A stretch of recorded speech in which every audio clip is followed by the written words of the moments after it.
Dun, dun.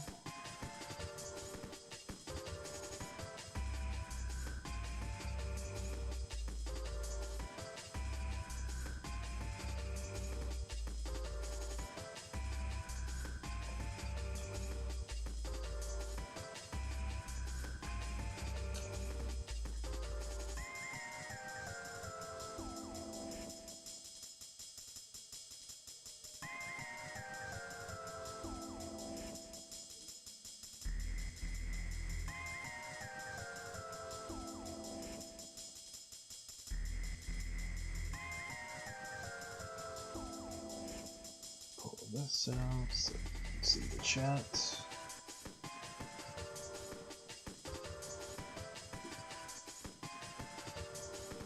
And let's change Becky's outfit.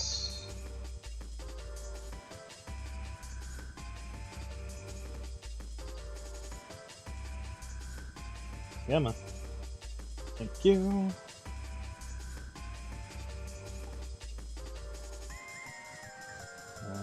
Keep that open because I might need it.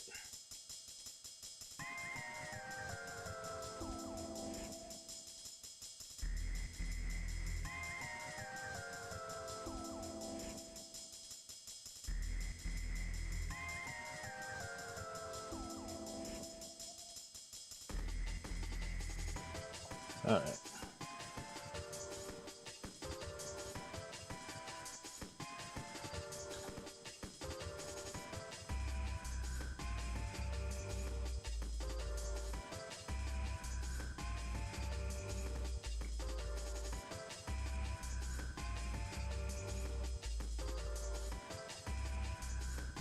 Alright, let's move on to finishing this up. This will be a separate object, so I'll turn it off for now.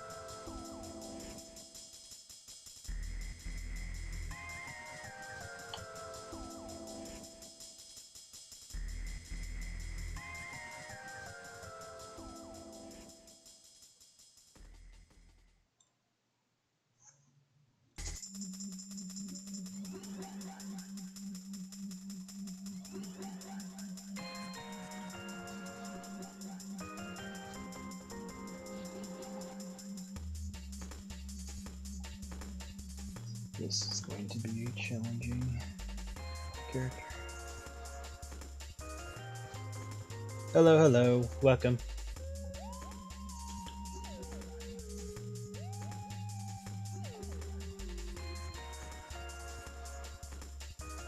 Goodness, she is dark. Let's see if we can do something for color. Give her like a dark green hair, rather than whatever blue was used.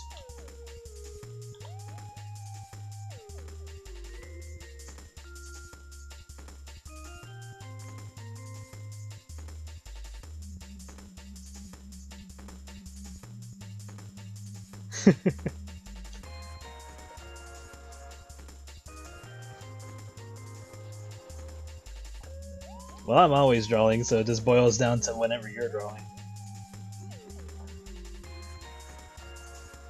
But yeah, good to...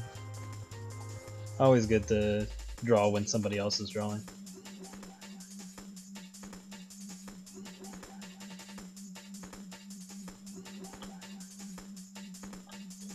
Do I want to color her hair?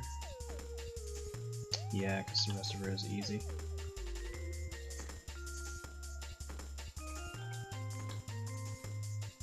Just gotta pay attention to her body fur.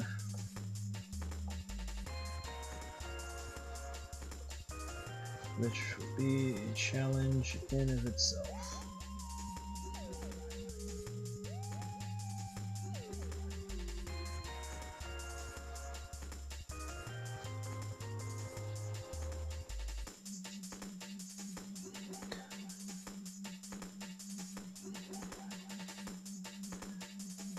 What's my inspiration to draw when choosing ways to draw bird characters?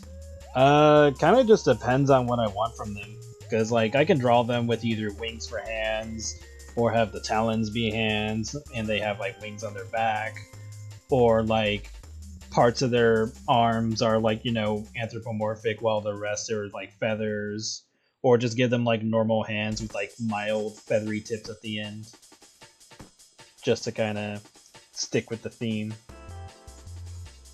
But it kind of just depends on whatever it is I'm looking for when I'm making them.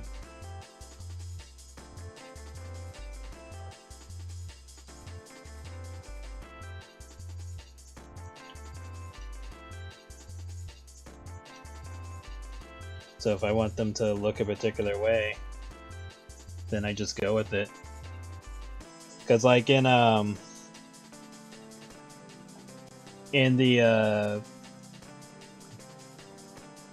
universe that I have for my comics, pretty much I just go by the rule of cool. So like if it looks cool, then I just make it that way. It's not like every species has to fall into a particular way of me drawing them.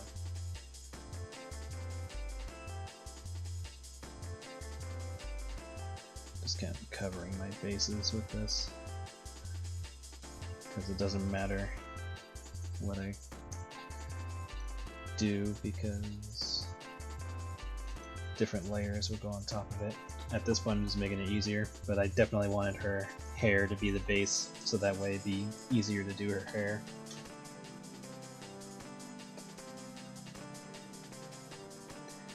Hey, Frost.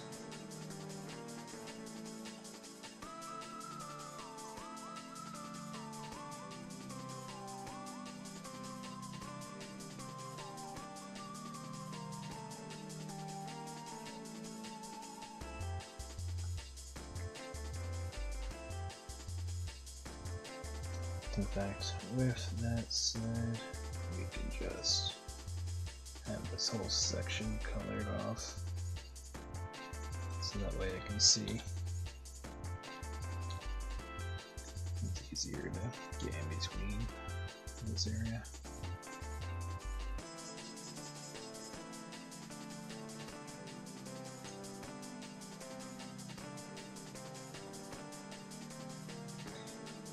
Yeah, at Greenfield I just picked a bunch of animals and tried not to do it more than once.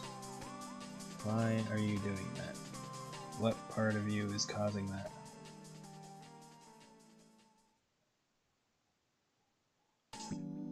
Could be multiple reasons. Just gonna have to do it the hard way.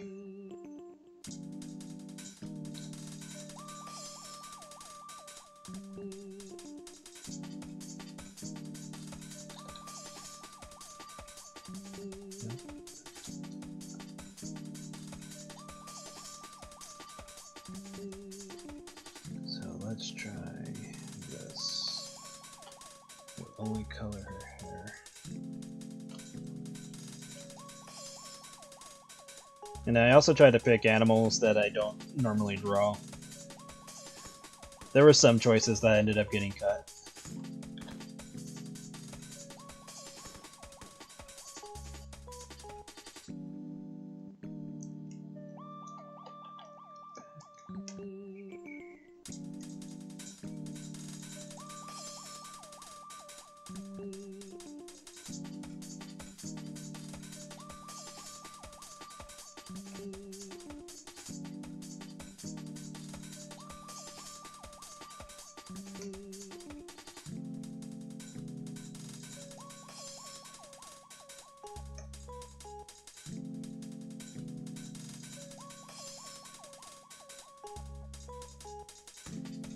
Like, I think at one point there was going to be an elephant one,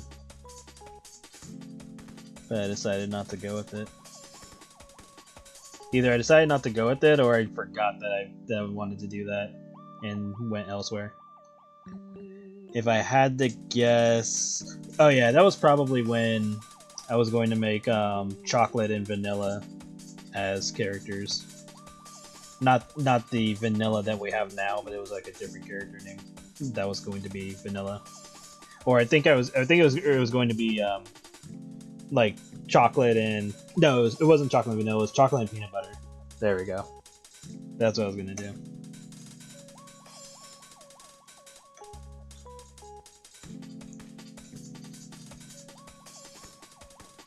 but then decided to go in a different direction. Alright, so got that. Going to be very interesting on what parts of her are lit up in the light green. That's going to be the challenge.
Mostly just going for the parts of her that need it.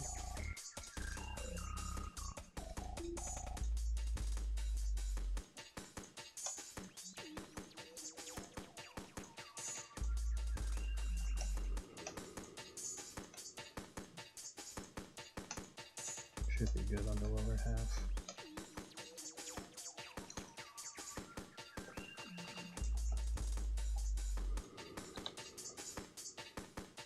Why is it doing that? Oh, that's why. Wait. Hold on. So if I do this, go to other layers. Interesting.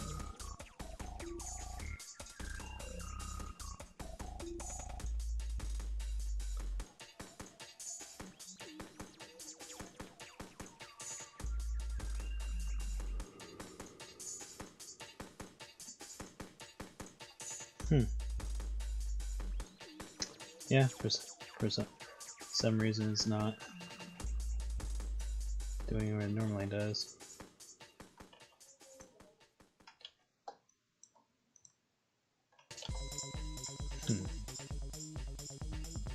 I almost want to experiment with something, but you know, I'm just gonna leave it alone because it's not that big of a deal.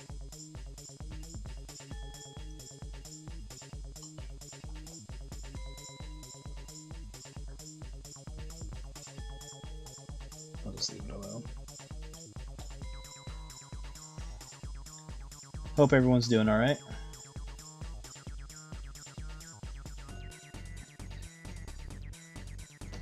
But yeah, in case you don't know, try to avoid Twitter if you can, because apparently the Amazing Digital Circus got leaked.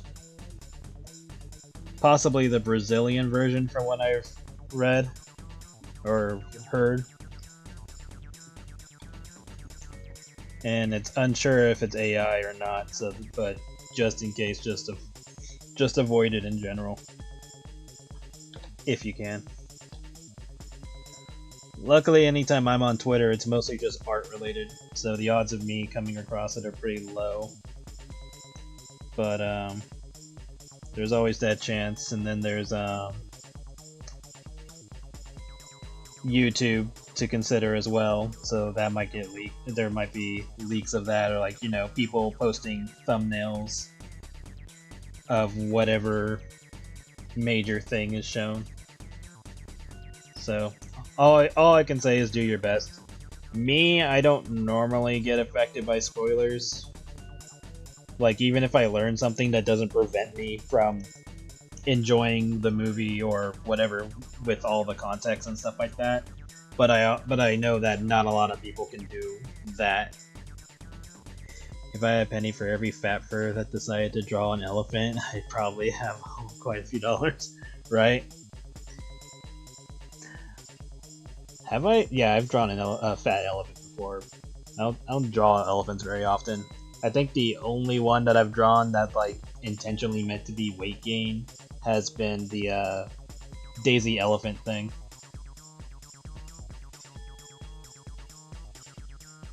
Don't want to boot a VPN every time. Yeah, I don't blame you.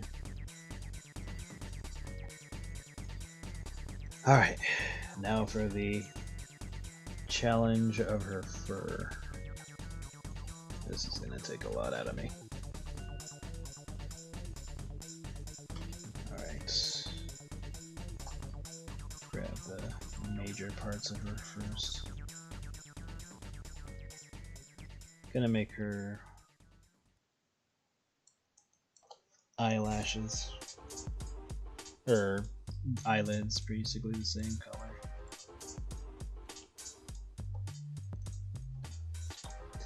It's the markings that are gonna get me.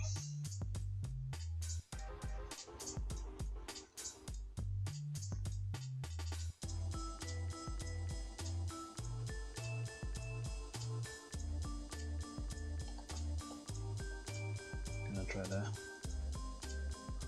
follow her design as closely as I can.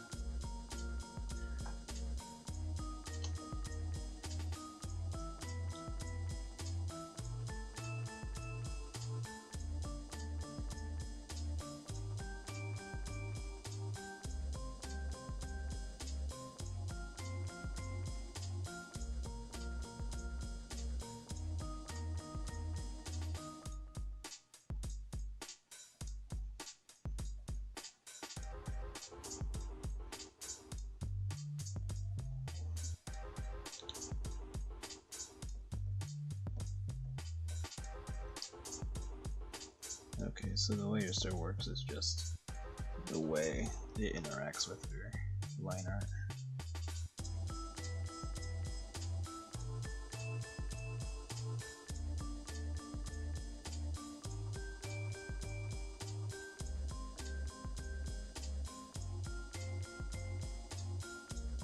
I'll focus on the detailed markings a little later.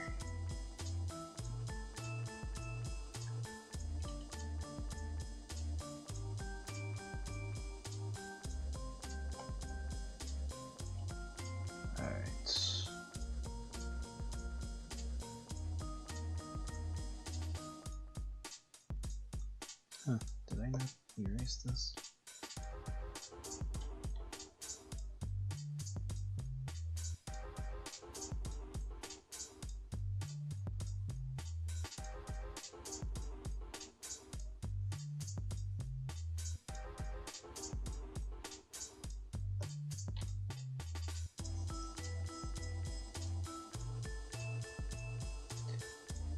And luckily, I also have her in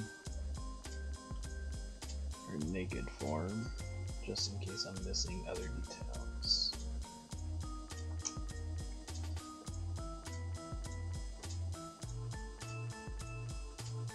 Hello, hello, welcome.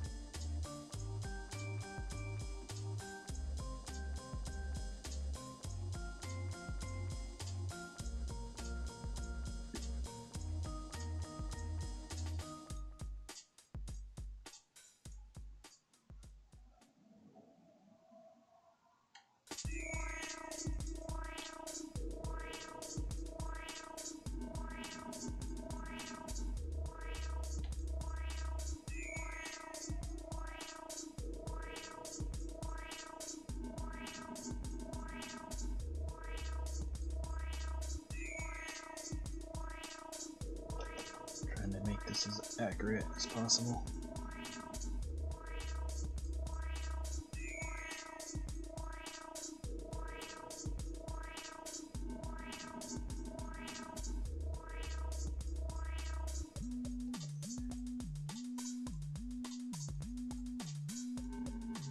Goodness, woman, this goes all the way down your thighs.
Alright, have a good night.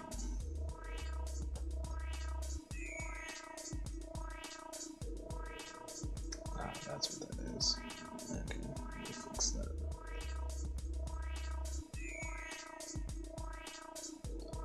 It's around, and then this would be the spike.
Actually, let's tweak this just a little bit more.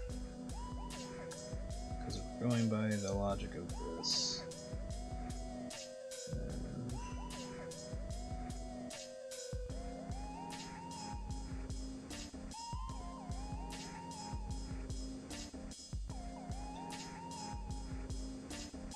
Yeah, probably do it like this.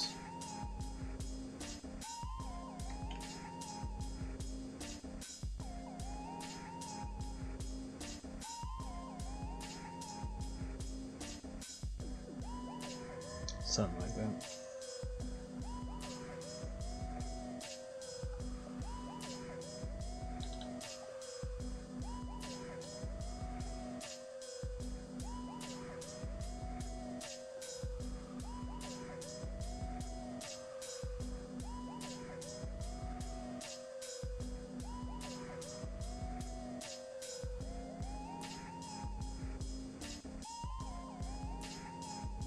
Oh yeah, I should bring up the version of her that's in the comics, because I took some liberties with that.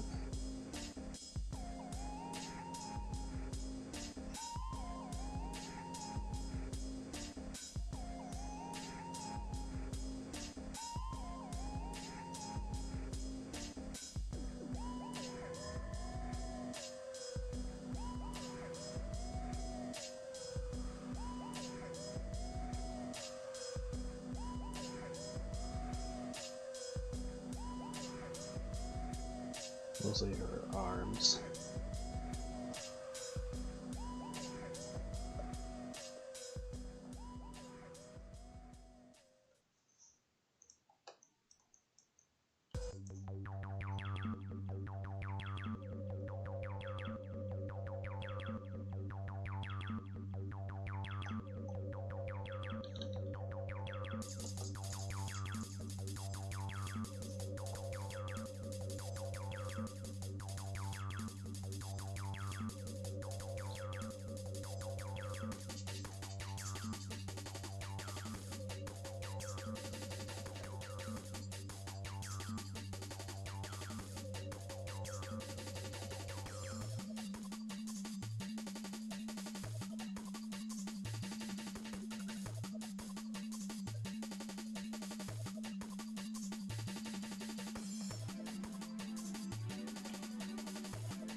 Hello, hello, welcome.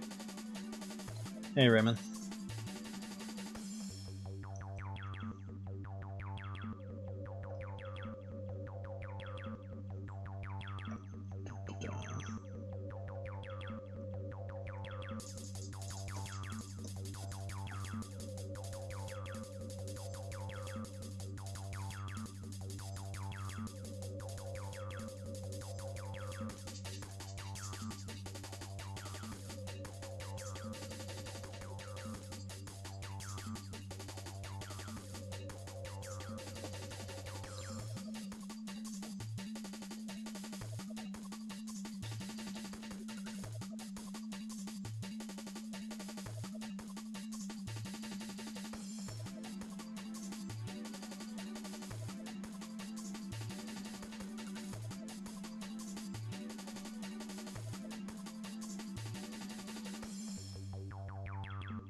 Getting the major parts of her first before I tackle the marks.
Gonna see how long I stream for.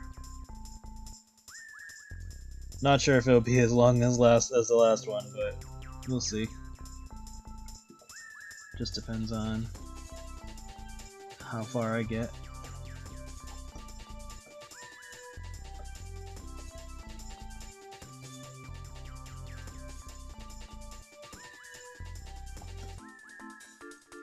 Okay, alright, now for the hard part.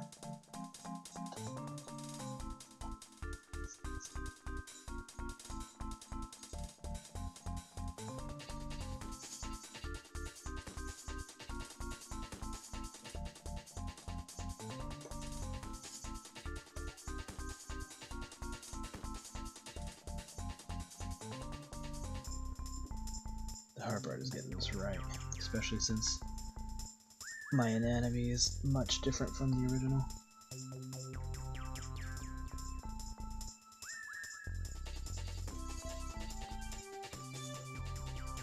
Actually, that part I can tweak. Just dress off for a moment.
Yeah, I hope to use her again. Whenever I get into the whole, like, even if it's like a short comic, like magical stuff, I'd like to use some of the magical characters that I have, because I have some that are adopts and then some that are like, you know, ones that I've made myself too. Because like, here's Lucia's artwork. So eventually I'll do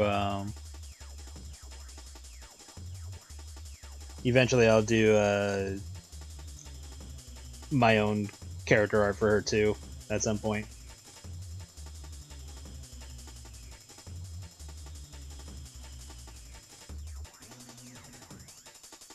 But yeah, it'll happen eventually.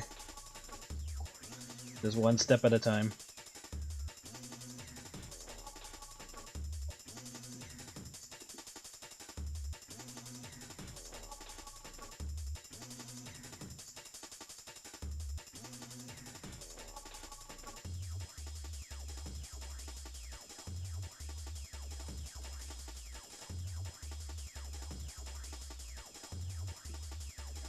Oh yeah, the original artworks that I have of the adopts that I've gotten are really, really, really good.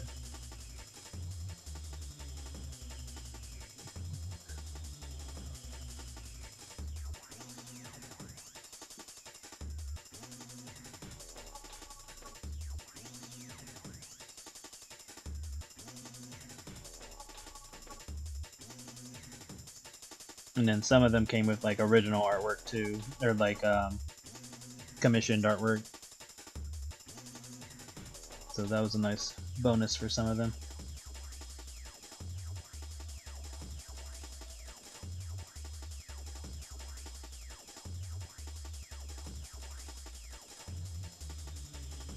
That feels a little too high up.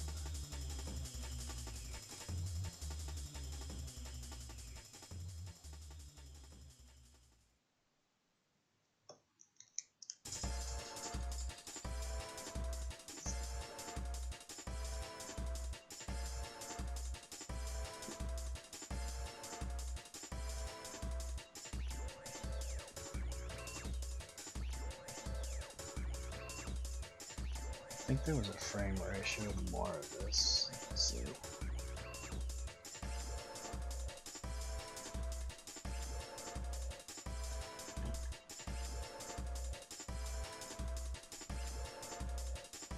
No, just curves upwards. Okay. Had to be sure.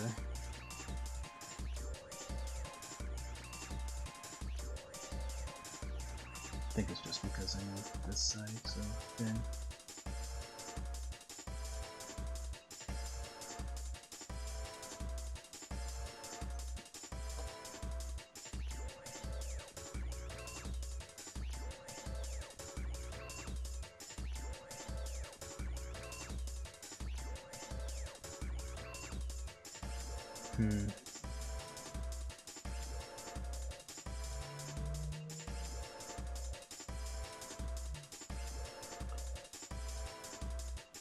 This should be fine.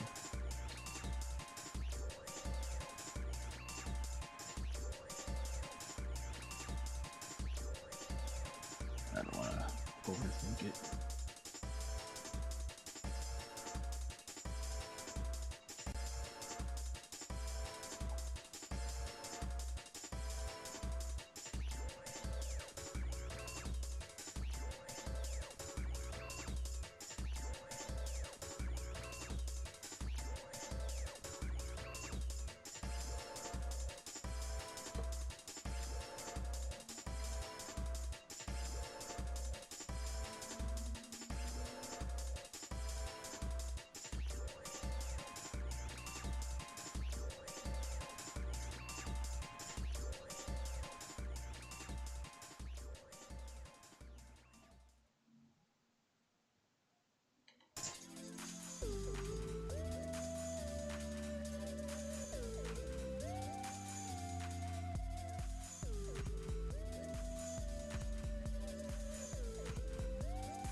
Arm details.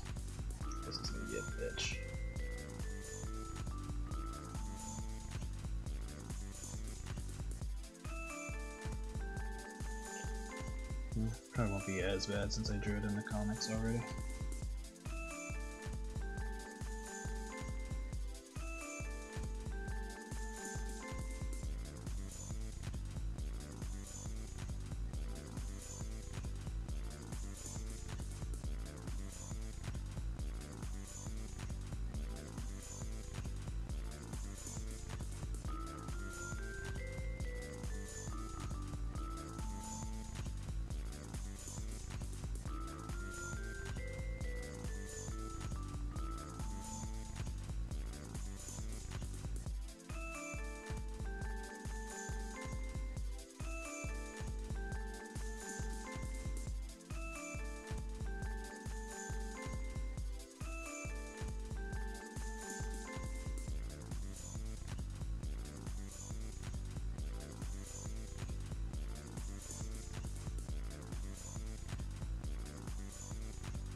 Check something real quick.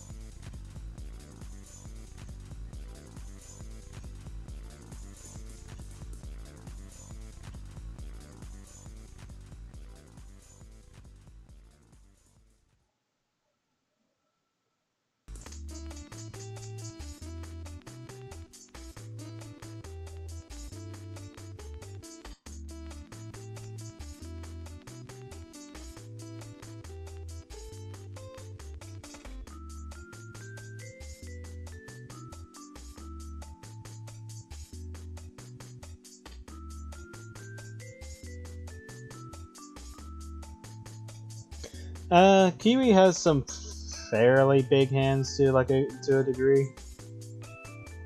Let me take another look at her. It's been a while. Yeah, they're like decently big. Like, not that she even needs them to fly or anything, so, because she's a demigod. But, they're fairly big compared to, like, let me see. Compared to, like, Abby, for example. So, like, let me bring up Abby. It's like, Abby's hands are definitely big compared to Kiwi's. But that's probably just because I drew her after the fact. Well, I mean, Abby technically was drawn before Kiwi, but I drew Kiwi fully before I did Abby. So it could just be because due to time. So a shift in character decisions. So yeah, if you look at the both of them, Abby's is just bigger in comparison, but that also could be like just how early I drew Kiwi. So like if I were to draw Kiwi now, she would probably be closer to Abby's proportions.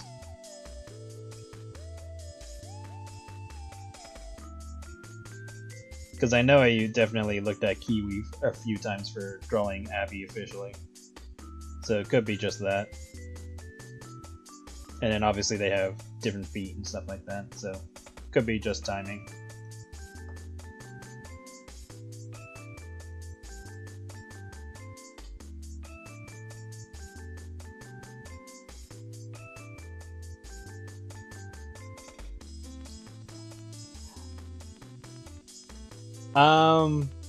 No, because the cards should technically just be the size that they always should be. It's just Kiwi has big hands. That's basically all there is to it. So if the cards look small in her hands, that's just because she has big hands. You don't need to accommodate for that. And technically, they don't really, at least in the card game that Kiwi plays, she technically doesn't need to hold the cards when she's actually playing the game, but when she's like holding the physical cards, yeah, they're just gonna look small in her hands. Just because they're big. Which isn't a bad thing. She just has big hands.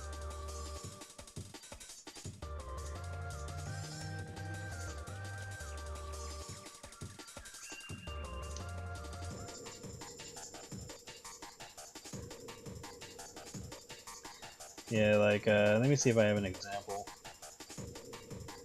from the comic.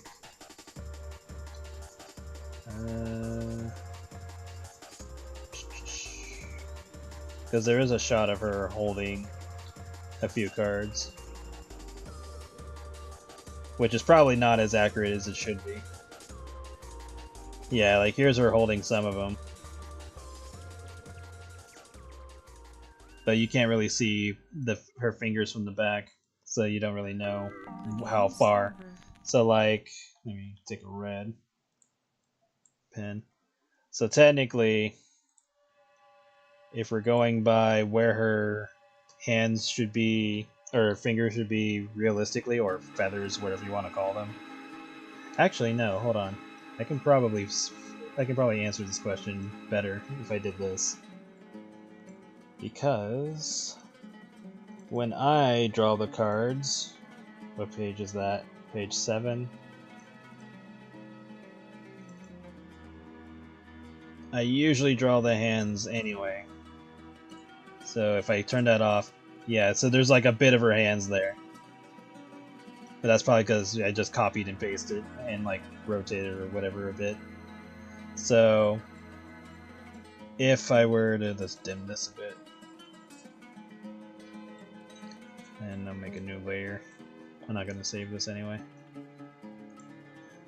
So realistically, her fingers would probably be like over here. This type of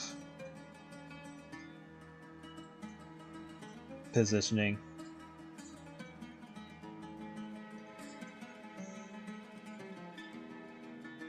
And then this is probably this is already wrong because, or does she have 5? I'm pretty sure she has 5. 5 digits. And yes, she has 5. So yes, this makes sense. So then her other finger would be like over here behind the cards. And then this one would be like over here or something. So yeah, this is probably a little bit inaccurate to how her hand size actually would be. But the whole point of this shot was just to show the cards that she was holding, and not how big her hands actually are. Because, like, go back to the comic page. Because, like, in other scenes, let me see if I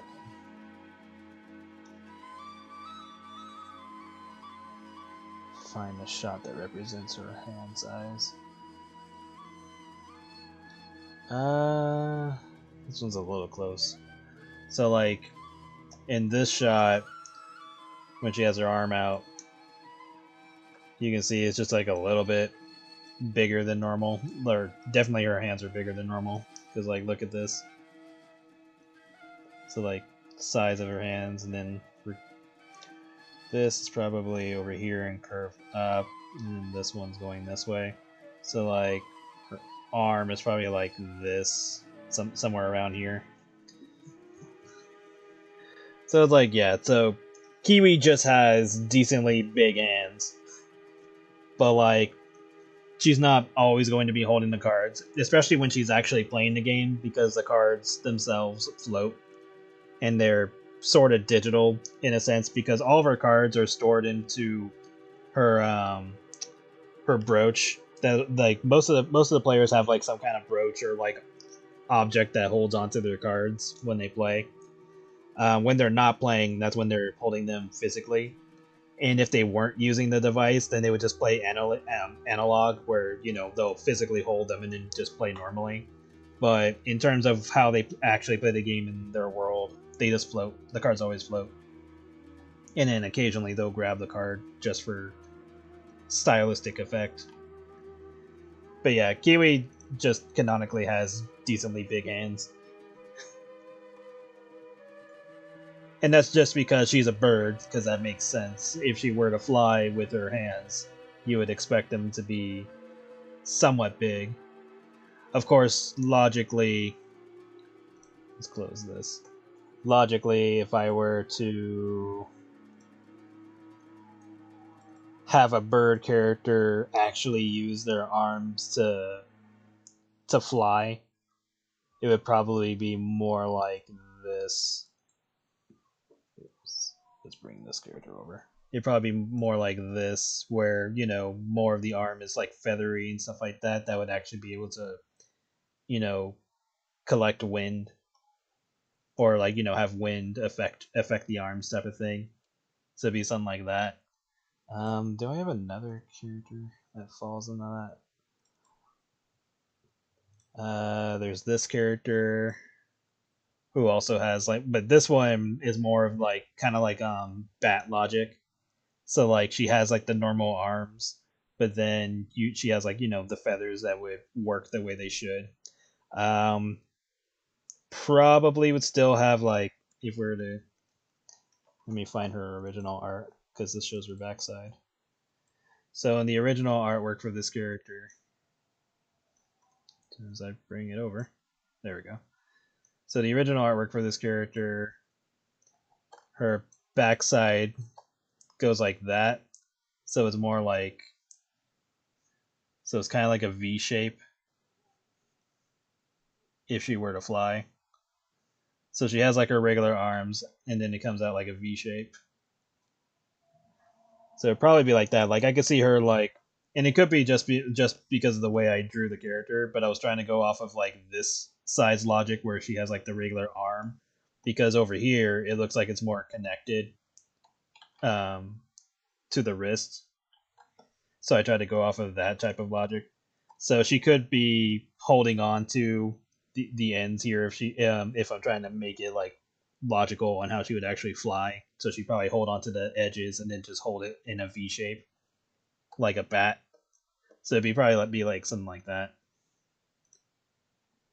Do not save and do not save because we don't want that problem happening.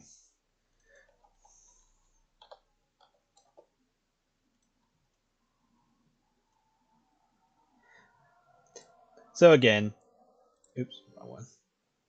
Yeah. So yeah, it ultimately just depends on what I want bird-like characters to do with their arms.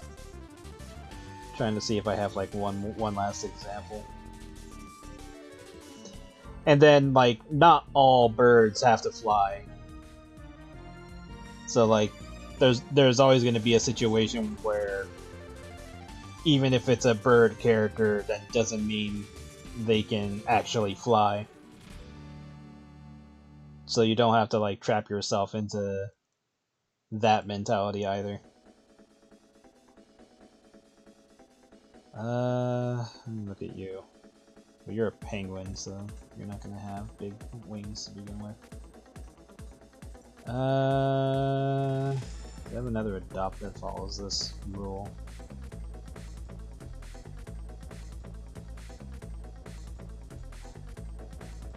Just breeze through.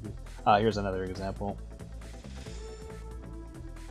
So like Billy, this character, her arms are like fully wings, but like they still act like anthro arms because she has like the typical, you know, anthro anatomy, but she also has like, they look like full-on wings unless you separate like her main digits from the rest of it. So like she has like, so there are going to be characters that follow that logic too. And then let's look at the naked version. Just well, Nick is not even showing anything. Let me see if there's another one just in case. Skim. I mean, we have Claire. Claire has the same arms as the Black Crow like one.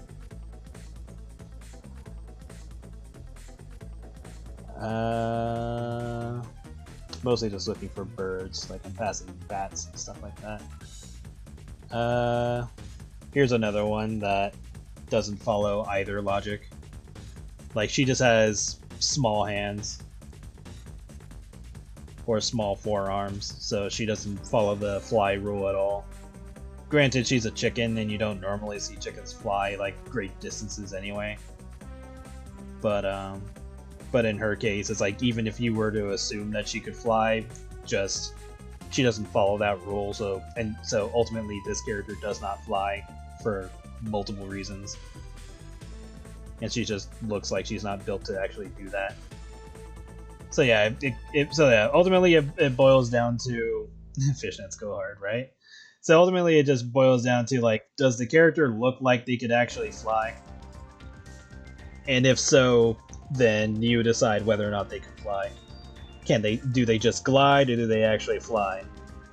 And then in Kiwi's case, she's a demigod, so it doesn't matter whether or not her arms actually work, because she can just make herself fly if she wanted to.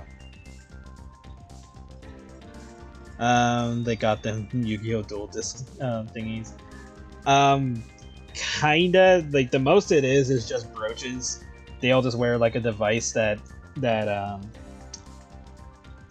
it attaches to something on their body, whether it be clothing or just physically. You can attach it. They can attach it themselves physically, but most of the time it's just like hanging on clothing or something.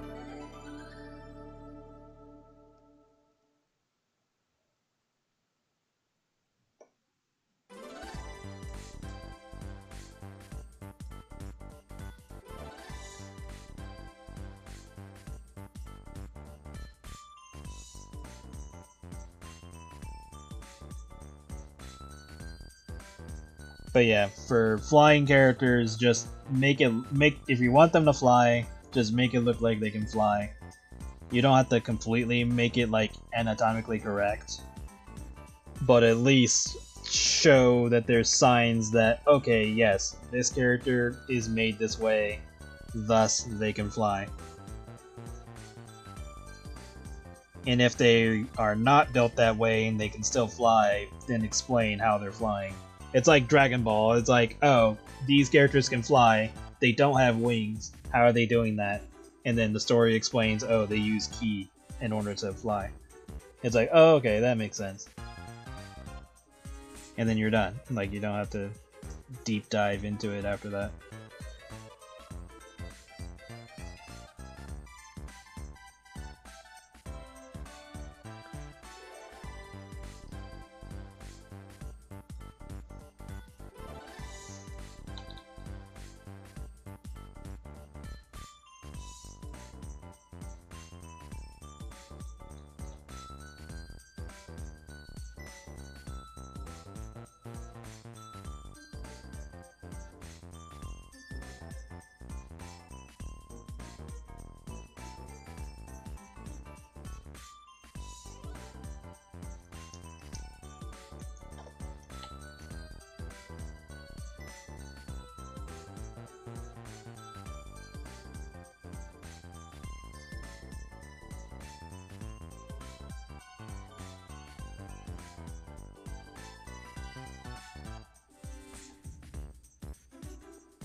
Trying to refine this a bit.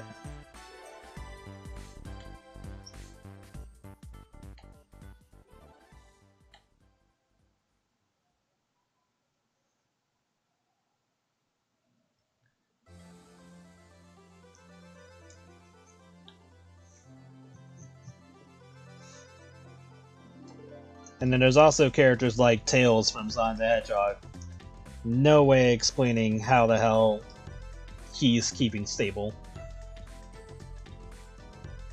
Or how he can have his tails spin for that long in one direction.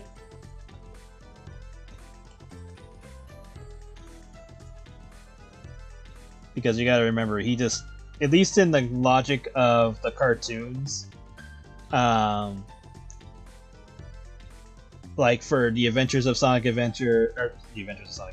Adventures of Sonic the Hedgehog and Sonic Sat AM. In those cartoons, we see Tails wind up his tails, and then he lets them go to spin and fly. No clue how he's able to do it for so long in one direction, because it doesn't even look like it twists enough to make it make sense. And then in any other cartoon medium, he just kind of flies. Like, they just rotate and spin, and he just flies. Like in I'll bring this up over here, because like in the first two cartoons, Tails' tails wind up like this. So he has his tails like that, and they both almost like a braid, like just twist and turn into like a braid like situation, which I did not do properly over here, but let's.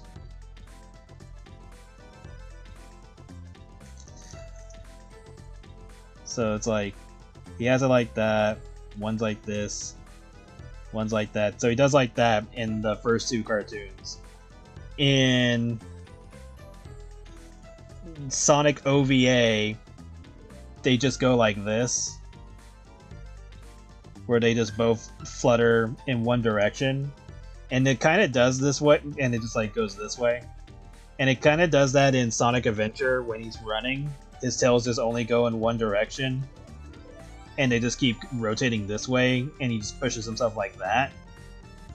That might be the canonical way of how he does it, because in any other instance it doesn't make sense. But then there's also situations where in both Adventure and when you're or maybe not Adventure, but like in later games, they have his tails like this, where they go like that, and then they both rotate in the directions that they're supposed to rotate in to keep him up. So at that point, it's like, okay, how does that work? Because even in other cartoons, they're just like that once he winds them up. His tails are just spinning.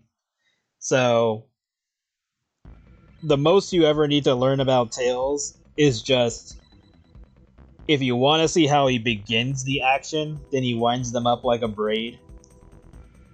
And then after that point, they probably spin like this one over here, like canonically, to keep him in the air. And then if he's running, it's probably like this one. So all you need to know is just he winds it up, lets him spin for God knows how long he's able to actually do it for. Like, it just seems to be infinity, unless you want him to get tired. And then in which case, okay, there's a time limit or something. But that's just how he does it. There's no real explanation on why it works. Because logically, that would have to imply that, you know, if he had like bones and there'd be like his tailbone or whatever, that would have to imply that because he has bones in his tails, they would have to be that way in order for him to move and stuff like that. I mean, logically, if we're thinking it that way and not cartoon logic. Because if he had bones like a typical skeleton, that would have to imply that his tail that the skeleton bones of his tails would have to be somewhat separate from the other part of his body, and have like some elasticity to his muscles or something in order to pull that off.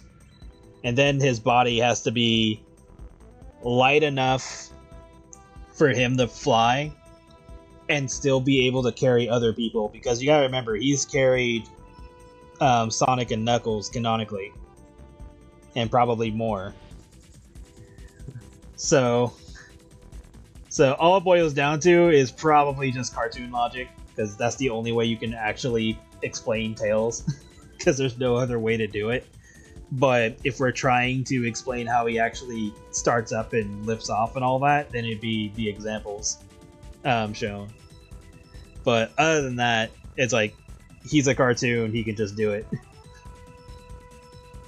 But at least they like attempted to explain how he even begins to start it, because we don't get any explanation of that in the games at all. Because in Sonic 2, he just does it.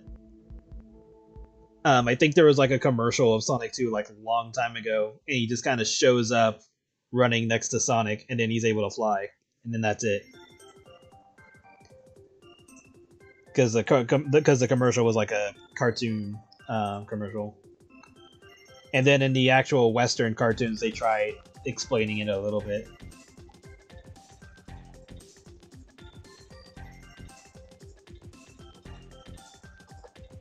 But yeah, as long as you have some kind of explanation on how the character can actually perform such an action, then it's fine. It's like you did the most homework you could.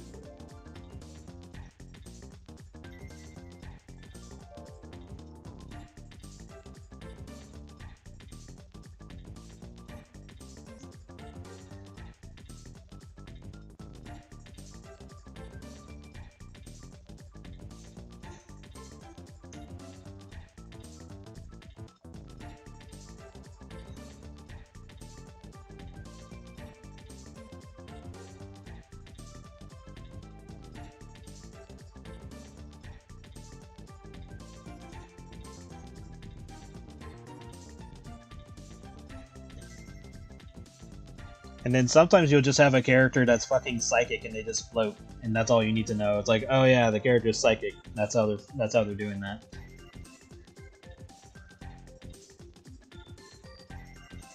Just show like some energy waves around them or something, just to remind people that they can do that. Or some sound effect, like Magneto from X-Men. Occasionally, you'll just see him float, and then other times you'll hear like a sound effect of him using his powers, and then more often than not he'll have the magnetic force field around himself in order to show that he can float with it. And then that's all you really need to know about him. It's like, oh yeah, he can do that.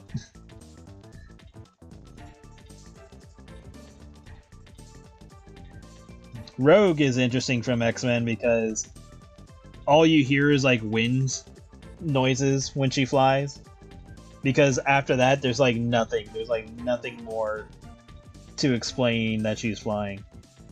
And then when you're asking the how is she flying, you won't really get that answer until you go into her backstory, where she absorbed energy or powers from Ms. Marvel, and that's basically just cosmic energy, or whatever energy name that they explained for her. I forget if it's cosmic or not. But whatever it is, that's the explanation for how Rogue can fly. And you're like, oh, okay. But you would only know that if you know that backstory. Other than that, you would just assume, oh, she can fly like Superman type of thing, because she's a mutant. And that's about all you really need to know.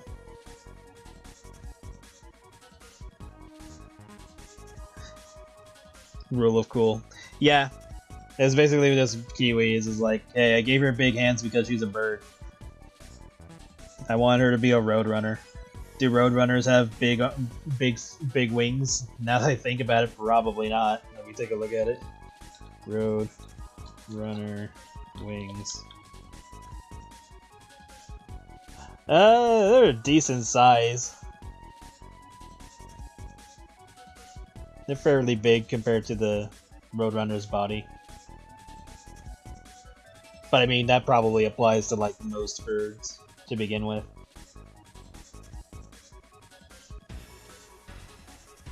This is a Roadrunner or a rabbit. But yeah, it's just like, does she need huge gigantic wings to fly? Not really. And if she's supposed to be fitting her animal, then the answer would be like, no, she should be a runner. But she doesn't do either.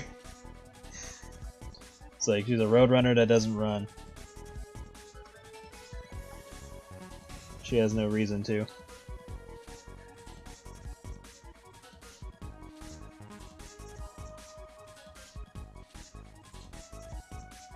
She's like, oh, I'll challenge you to a race. He's like, yeah, you go do that.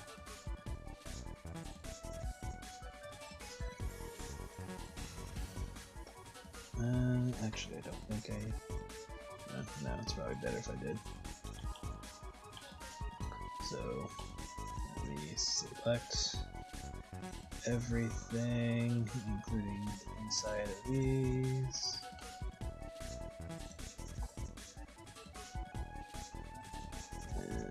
Inverse color.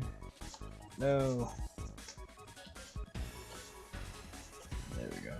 Inverse. There we go. I just want to make sure I get everything I can. Made some of this easier.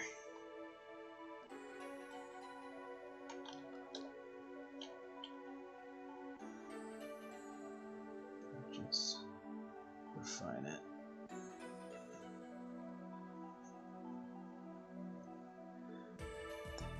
One thing to think about when you're designing characters is keep in mind how detailed you'd make them. Because if you plan on using them for a comic, God help you when you have to pay attention to patterns. Like, I can only imagine the amount of mental anguish artists have to go through whenever they draw Spider-Man for a comic. Because you gotta remember, you gotta draw the web design on his body so many fucking times.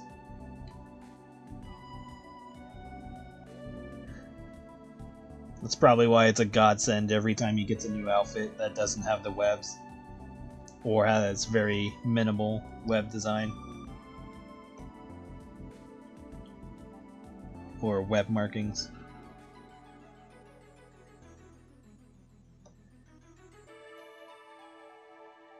They look at a new costume and go like, oh, thank God.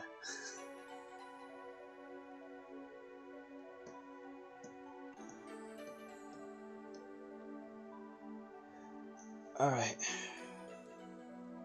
Now this is the hard part, because I want this leg tattoo to match the other side.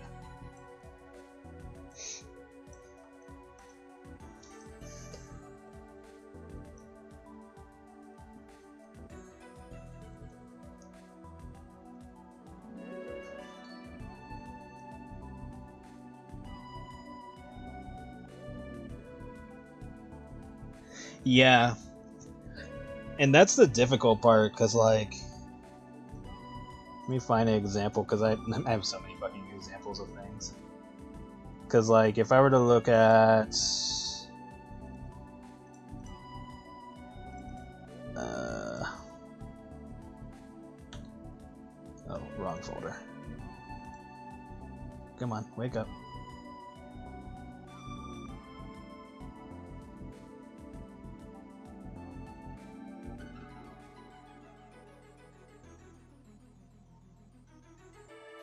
Thank you. No, it should be in this folder. There it is.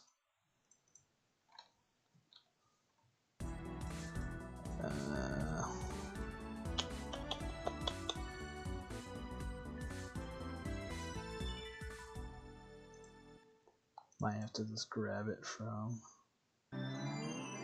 yeah, because I won't be able to show that page, so I'll have to use one of these. Let's do this one. This one should be fine. All I need is a shot of Spider-Man. Yeah, this will be fine. So, like,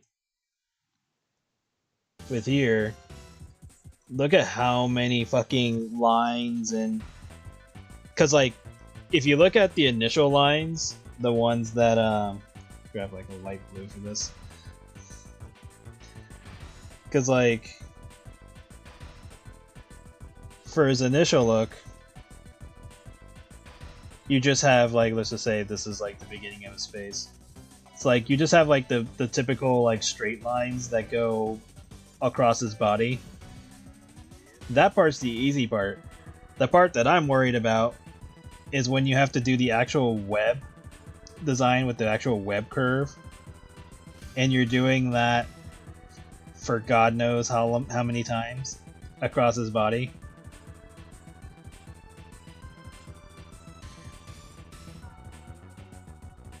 Because, like, you're even doing it for his legs, too. His hands are easy, because his hands are just, like, one line shape. You don't have to worry about the rest of it. But for his chest and feet and head, those are, like, murder.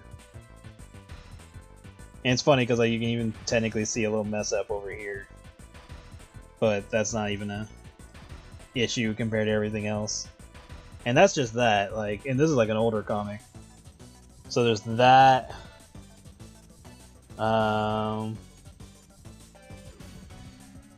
This is from, like, the same comic. So, like, look at his body that you have to pay attention to. Like, making the patterns on his body must be agonizing to do. Like, right here, they have his body in shadow, so it probably wasn't even that difficult to do for that particular panel.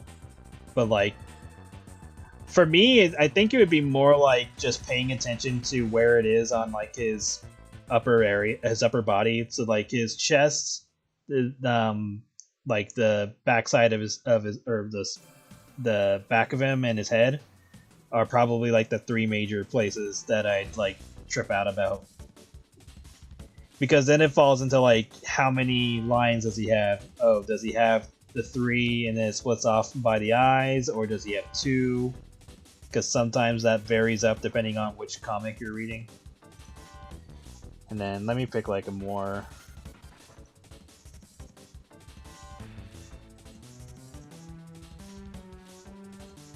modern comic.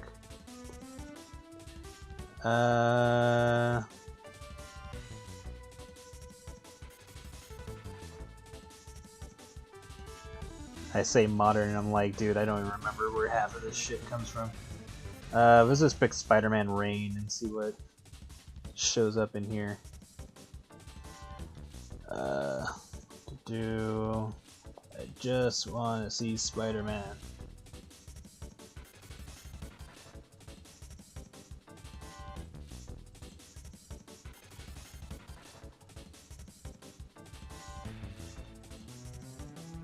Okay, definitely not that issue. Let's try the second one. Wow, surprisingly, he shows up very little in this comic.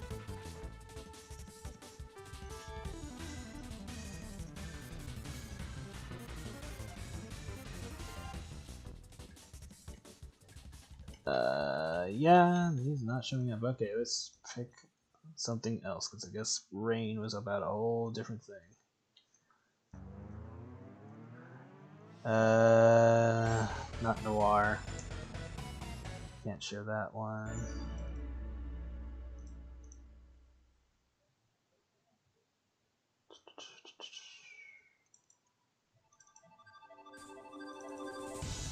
Yeah, here we go. So even though this is him in a different outfit, look at all the web design you still gotta worry about. And this is even worse because it's going down his back. So you gotta worry about the way you designed you made the design of the spider on him and all that. But yeah, see this one, it doesn't have a web line going down the middle of his face like the other panel did. Instead, it's just spread out between these like it usually is.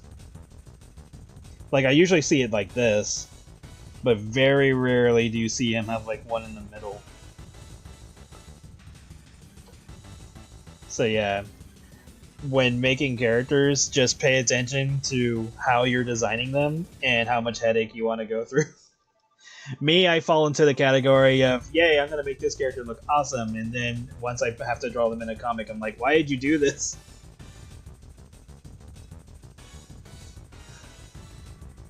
Yeah, it's definitely going to be a time sink.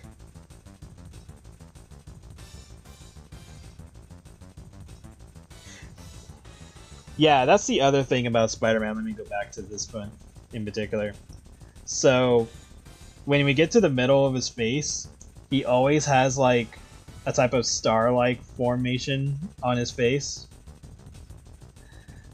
And it usually spreads off to, like, this.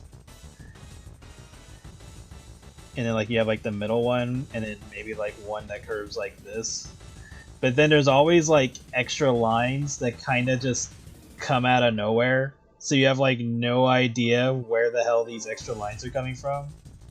And that could be due to the design of his mask, like how he himself made it. So like even though you can't see the other lines, he just like assumes that the other lines are coming out that way. But then once you try to connect them, like with the webbing design, that's when you just want to shoot yourself, because you got to do all of that for every little line that went outwards.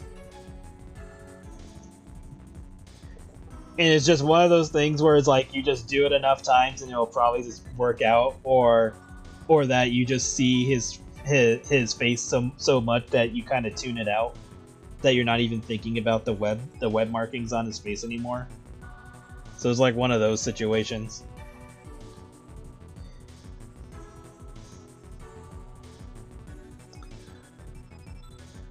Oh yeah, it was definitely a pain.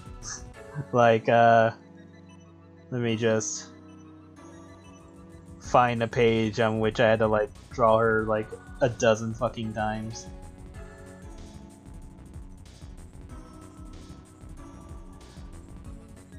Trying to find like a really good one. Because not only do I have to pay attention to all the markings on her. Yeah, this is a good one. Okay, so not only did I have to pay attention to all the markings on her body, including the markings that you can't see in her original artwork, because like you can't see the markings on her other arm.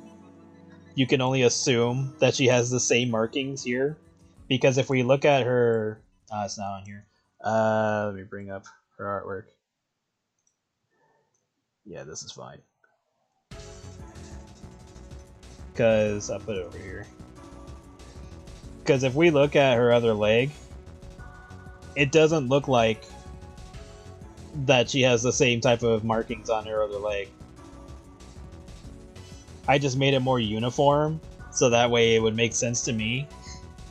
Because this leg, like, just bigger pen. Because just this mark alone does not match up with this one. So if I was going to be like accurate, which I probably will just because I'm doing the official art now, I would have to problem solve what the hell is on the other side of her leg to make it look this way, because this is all I have of the character. There's no turnaround for this character. There's no information of her other arm over here. There's no what does her backside look like or anything. This is all I have. So I have to like figure that out for myself. So like I have her turned around here and I'm just guesstimating what the other tattoo looks like. I'm assuming there's markings that go up her ass or something like that to make whatever shape that they're gonna make to probably fill in the information that's over here. Because she has like some weird green marking that's on her thigh or like her hips. So I just have to like figure that out. I don't think I show too much of the other part of her.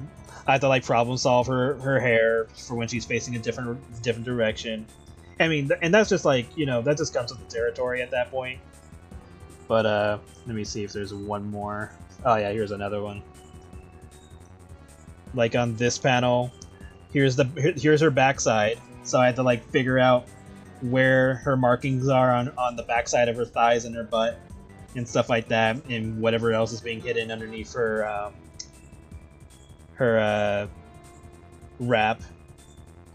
So yeah, when you're making characters like this is all the shit you have to think about. You have to think, because if you're making a comic or anything that involves them turning around or moving other than being in the position that they're in initially, you have to think about all of this. Hello. Yep. Oh boy, creative liberties. And not only are you taking creative liberties, you gotta remember this shit. You gotta remember that you did it in the first place. Like with Caitlyn, when if you look at her original artwork, she just has a bunch of spots, and for the most part, I try to stay to as close as possible to her original artwork.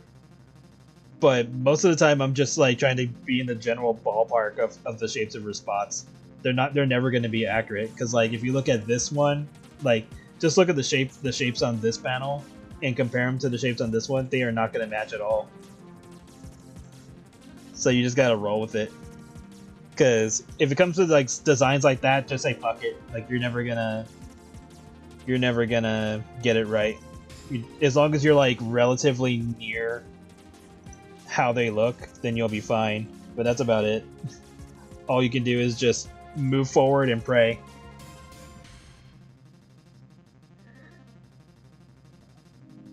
Ear to head proportions. Yeah, that just falls into how you initially made their design and then try to stick with it. So like, for example, if I made a character and gave them like small tiny ears like this, it's just going to boil down to trying to be as consistent as possible. So like if I made them facing forward and then let's just erase this just to try to be somewhat close to this.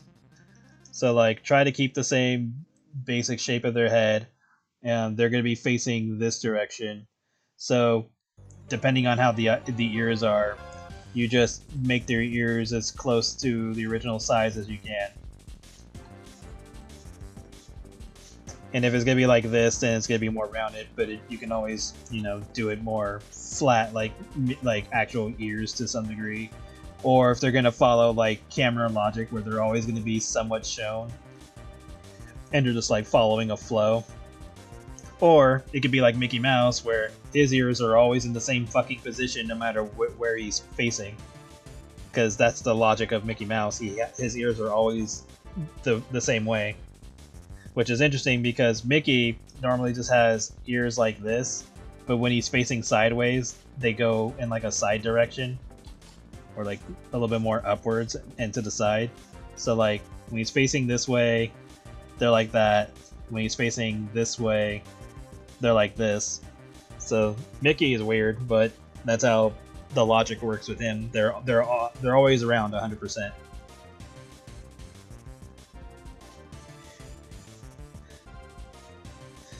When they skip making Ladybug and Cat Noir anime because of Ladybug spots, yeah. The same issue came up with Cell from Dragon Ball Z. They had Cell and it was murder doing his spots for every goddamn animation. That's why in some anime they just do texture, where no matter how the character's animated, the texture just moves with them. Like it's most of the time it's in a static position. And sometimes it looks good, other times it doesn't, but it kind of just depends. I think the only anime that got away with doing that in that fashion, like for the entirety of the show, was Count of Monte Cristo. Because aesthetically, they made that part of the look of the series. All right, so back to this. Putting this part off way too long. Alright. So, clearly there's a mark that goes up here, but this could also be part of her hair that comes in, but I'm assuming that is some curve that goes up or that goes around her ass. So that's what I'm going with.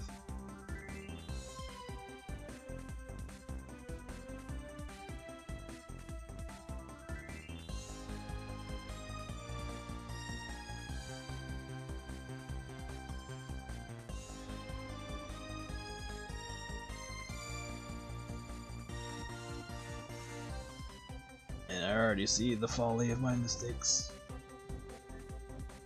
The hard part is like the length for certain markings, especially when they're not like you can tell the markings were just put there without thinking. So you have to like problem solve that part too. Because when a character is drawn for the sole purpose of being drawn only one time, Like whoever made the character is not going to have to worry about how often they're going to draw the character or anything like that.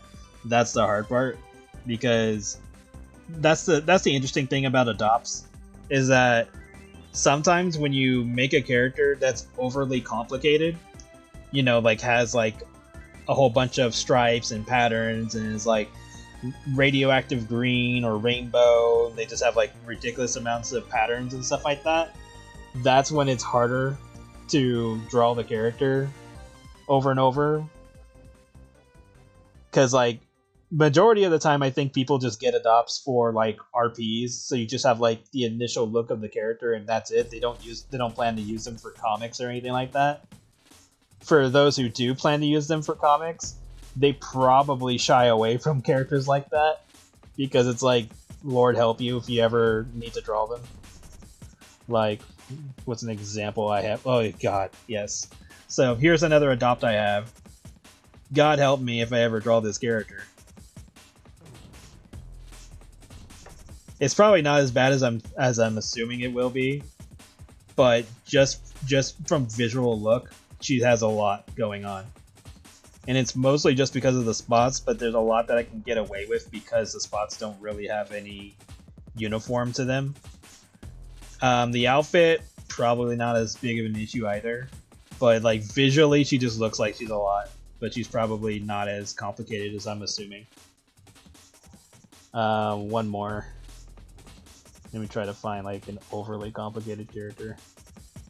Like so complicated that I'm gonna just lay down and cry. Oh yeah, here's another one. And this one's mostly just because of her clothing. So like when you're looking at a character that has clothing like this, you just wanna curl up in a ball and cry. You're sitting there going like, how am I gonna do this? And there's like some shortcuts you can do. Like I could draw the pattern of this as a separate layer and then just put it underneath her umbrella over and over. Clothes probably is not going to be an easy solution. It might like look at this. Like, so here's like the blue on her shoulders and the red and all that. And if I go over here, we're not even seeing either of that on the back side. And over here, there's like other colors like orange and stuff like that, and mildly blue. So you can tell the person who drew this did not follow what they drew in the first place.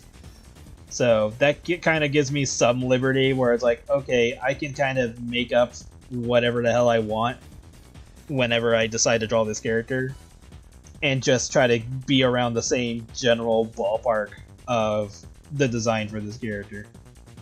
Because if I was going to try to follow it like beat by beat, that ain't happening, because even the person that created this character did not do that.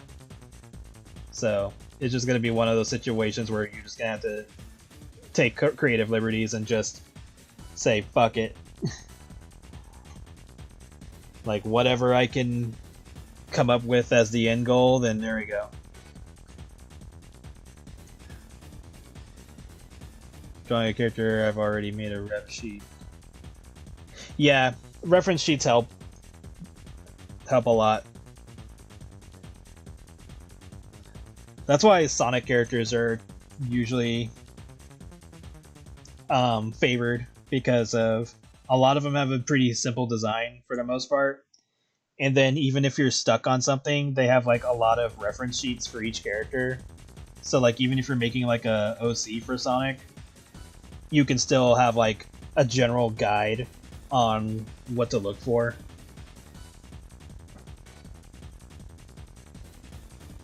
So yeah, you just gotta anticipate when something like that's is gonna happen. And let me go backwards because I feel like I missed something in this step. Okay, so we're over here. That's where I messed up.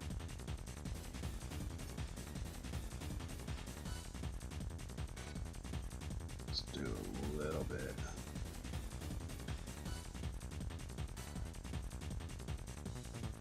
There we go. There's like a bigger dip.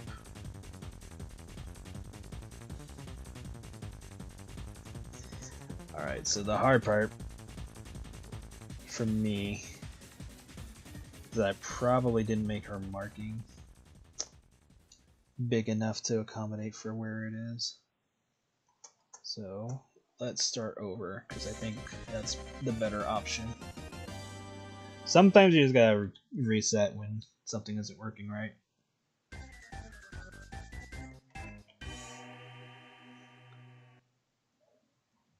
And I also gotta remember that I can draw past the lines, because another layer is gonna have color for that.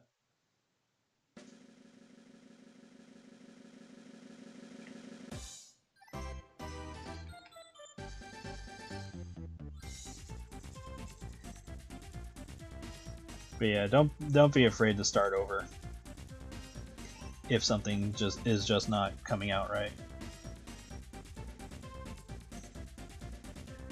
That's the hard part right there. It's just getting the right size of her markings.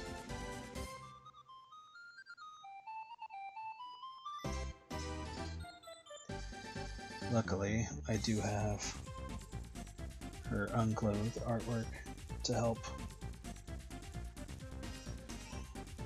And that seems to go over here.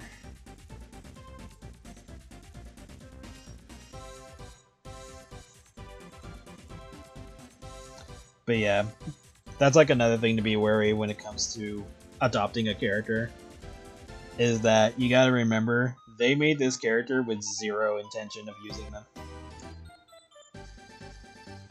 So whatever the character comes with, that's the stuff that you yourself have to worry about if it's a problem for like content and stuff like that. Mostly comics. Comics and animation. Animation wise, good lord, help me if I'm making a character with markings like this.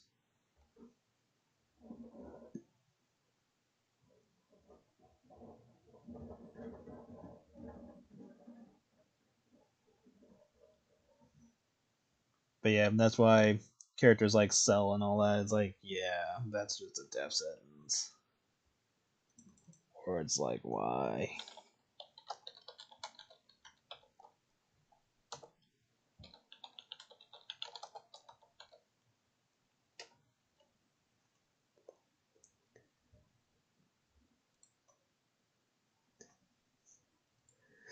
But if you manage to pull it off, then yeah, props to you. You get some clout with that.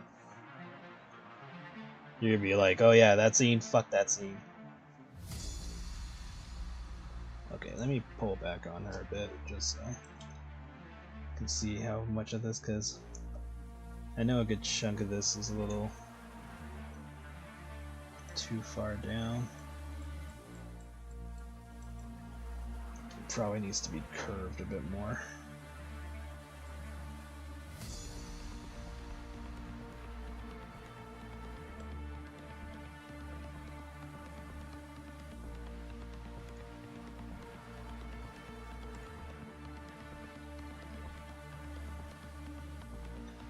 It doesn't go that far down past their belt. I also gotta remember that obviously this is not going to be one-to-one, because they drew the character much differently than how I drew it. Or I drew the character much differently than how they drew their version, so I gotta remember that it's not going to be one-to-one, but I just gotta try to get into the same ballpark.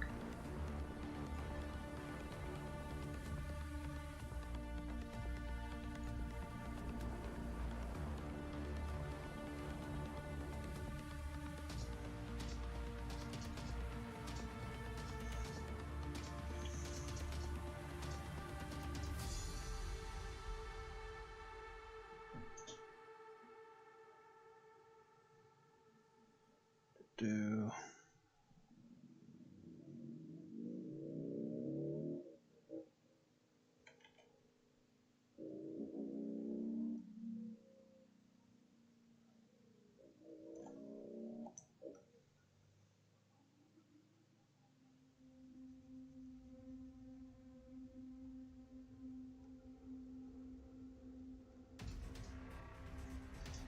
And just erase whenever necessary.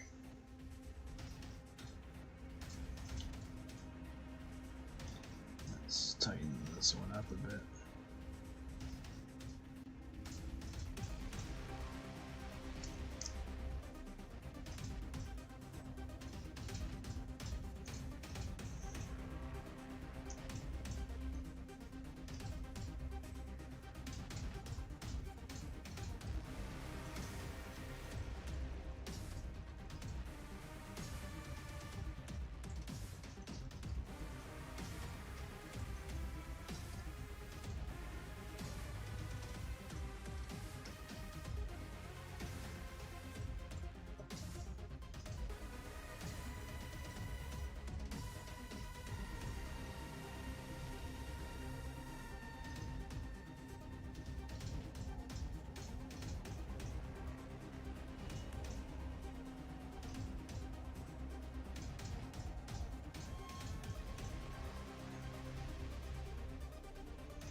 Pretty much as good as that's gonna get.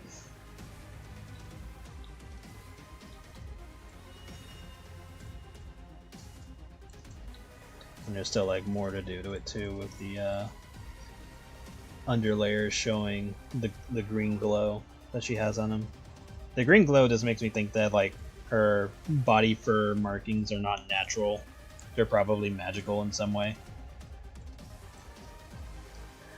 So like realistically she could be like fully green, but her like tail kind of cancels that idea because it doesn't have the green glow.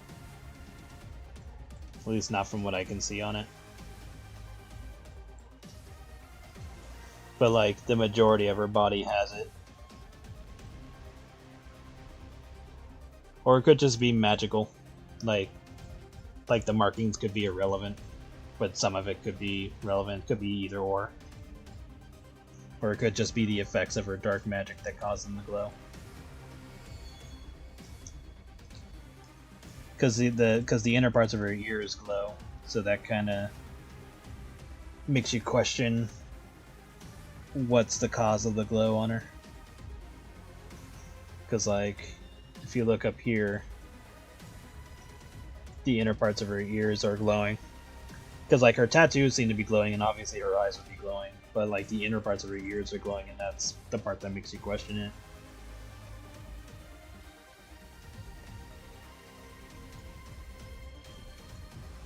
And I'm not gonna bother coloring those, 'cause you're not gonna see it anyway.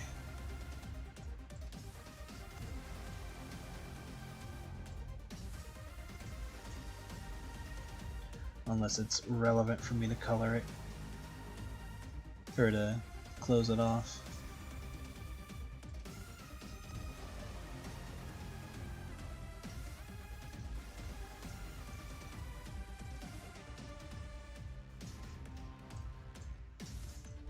Which it might when I do something like this. Because if I do this, you gotta pay attention to this, this, this, and this. Invert, color, oops, and yeah, so colors in some stuff that was going to be annoying. Gotta be careful though, because sometimes they'll make parts of the character thicker than you want. Or parts of the markings thicker. There we go. So, not 100% accurate, but it's about as good as I'm gonna get it. I think if anything, I could probably make this part just a little bit thinner.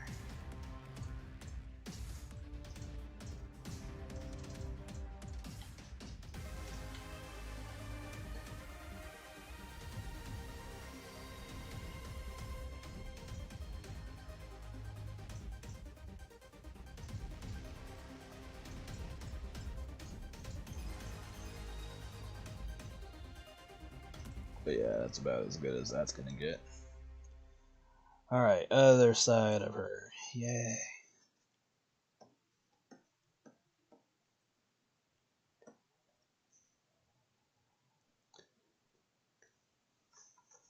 Now I need the part of her that is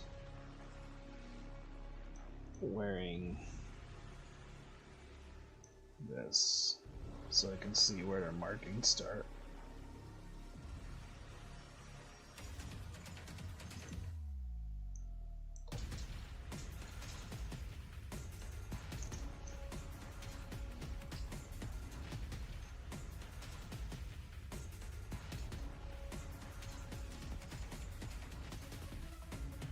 Probably. She probably did when she was making this character. She's like, I'm making a sexy witch. And that was the extent of the thought. Mission accomplished, but at what cost?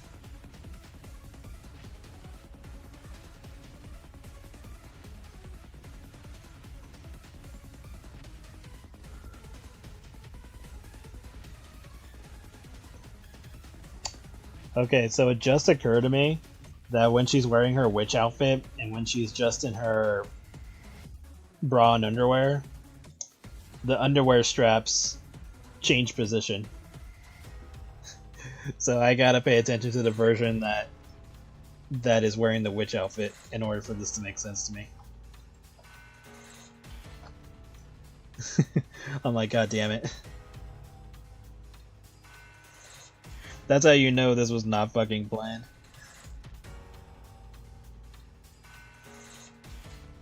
But that's okay. This is the creative process.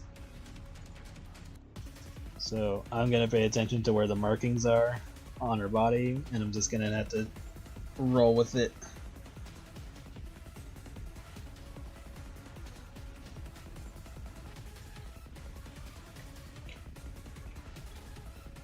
It's probably somewhere about here.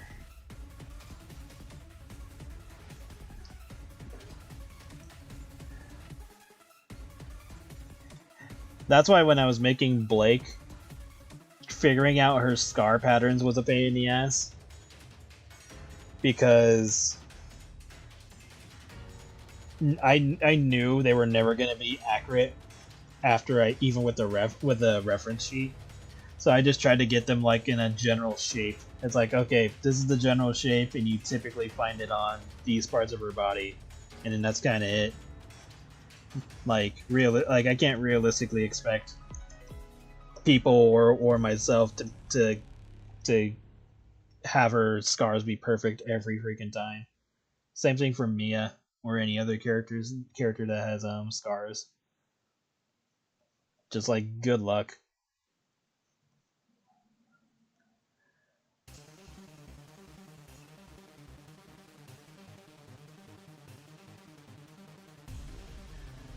Okay, so this typically ends about here.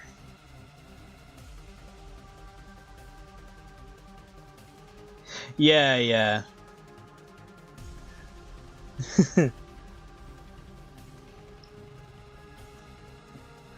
Luckily, she's wearing, at least with Hexava, she's wearing an outfit that covers the majority of, well, that covers some of her scars or markings that I don't have to think about. But if I ever draw her naked and stuff like that, then I'm gonna have to keep that stuff in mind. Especially the parts of her that we can't see. So, like, for example, if I draw her ass, I'm gonna have to try to either go off of the comic showing some of her backside or just make up whatever we see behind her, and then that will be like the new norm. So like, because that happens with a lot of my artwork, where if a character didn't originally have a reference of a particular body part or something, and I end up drawing like not safe for work with them, then that artwork is likely to be referenced later down the line if I draw that character naked again. Or in whatever position again. So sometimes the artwork that I end up selling or whatever is also doubles as the reference. because I don't draw reference sheets pretty much at all. I drew them like the one time I did for Marcy, Skylar. Don't remember if I did Roy, but I did Tiffany. Did Blake. I think it was just them and probably Roy. So, and that was it, because I don't normally draw reference sheets, because I just go off of whatever it was I drew off of the actual comic. Because a reference sheet is just not going to help me, personally.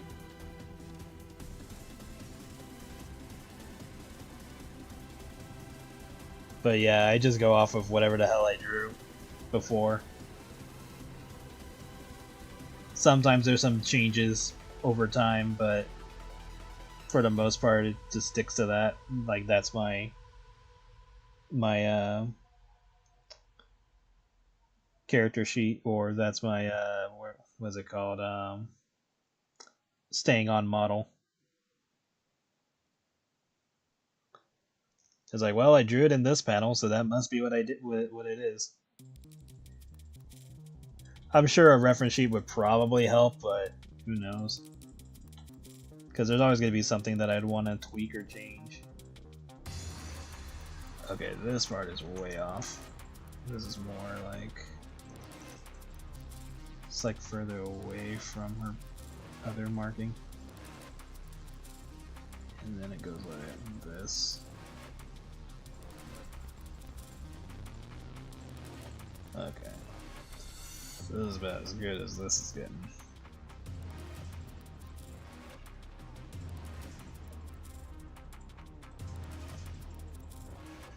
This better not be a different color. Okay, I was about to fucking say, because sometimes when you're looking at like a pattern for long enough and it's like against another color, your eyes start slowly getting tricked into thinking that it's a different color. And so sometimes you just want to double check. You're like, shit, did I like accidentally change the color and not notice?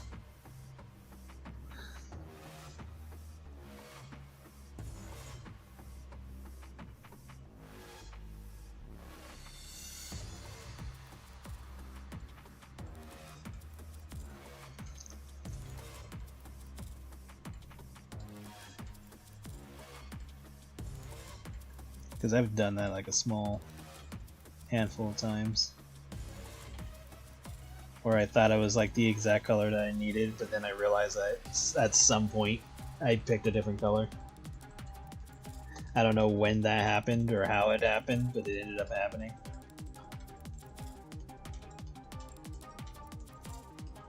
But that's what this is for.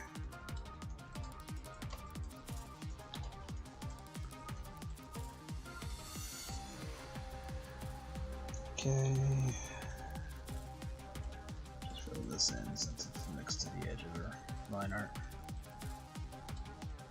Okay, I think we're good. I just gotta replicate this side of her markings since I decided to show the other part of her arm.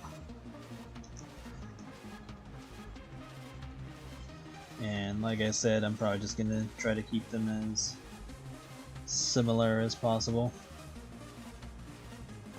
I might be able to get away with doing this. Let's find out.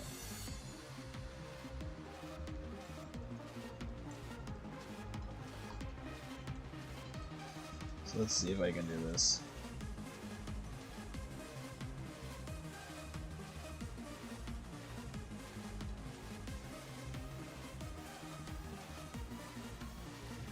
It's a little bit higher up.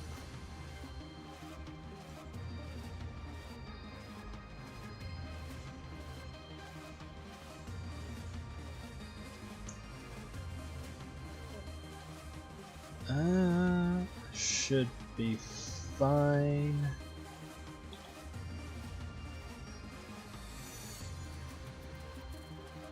Might have to draw what's on the side of her arm though. Maybe bring it up just a bit more. Because typically they'd be right here.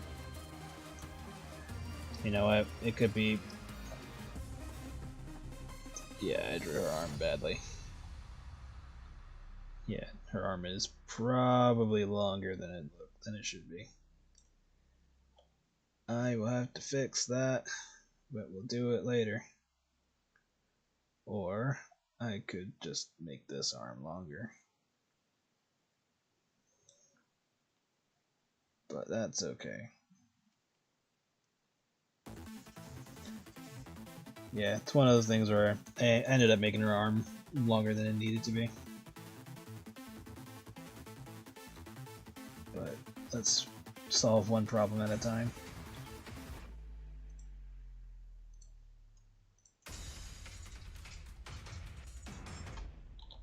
That's on me, because I was trying to take into account that, you know, her arm is upward. But this arm needed to be a little bit higher up. So, let's see. See if I can fix this without having to do too much of a change.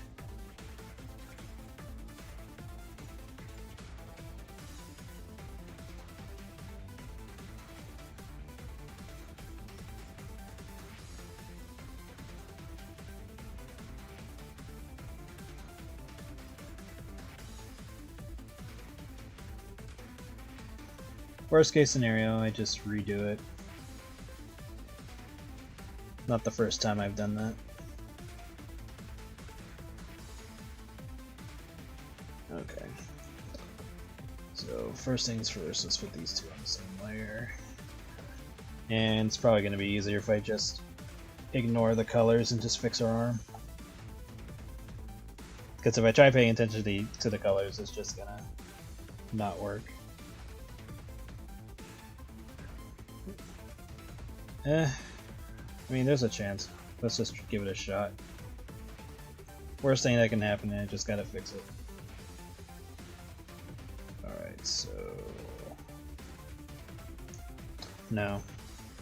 Because I have to pay attention to that. Yeah, this is better if I don't pay attention to the colors. Let's make this separate. So, if we're going off of that, our arm would come down, be about here, I think. Pull it in a bit.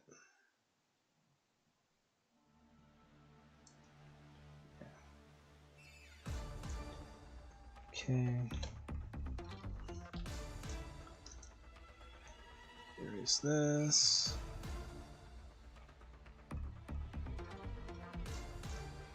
So yeah, this fits a lot better.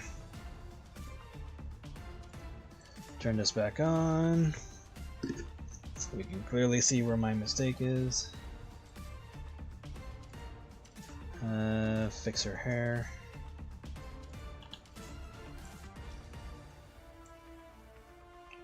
Luckily, it's not too big of a problem. I do need to combine these though.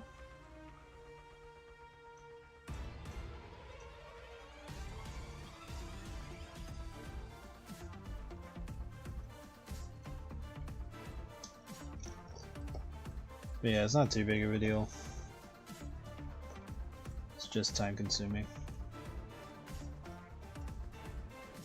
But that's on me. I should have been paying attention.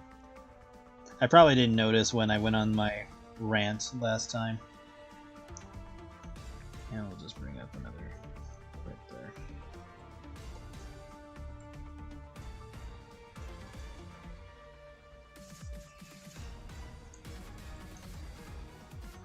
Okay, so first things first, let's get her base color in.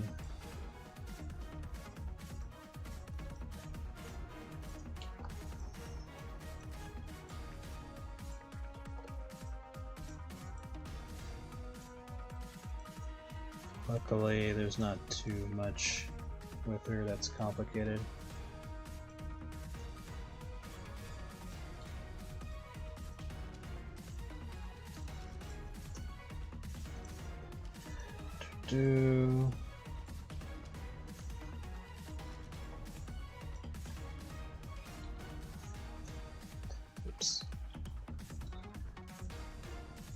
Then once we do that, go here,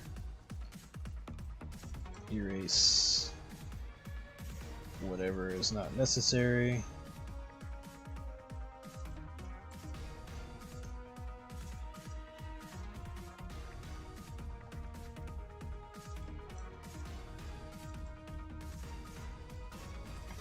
And just go through it. It's mostly just this part of the arm that I gotta tweak.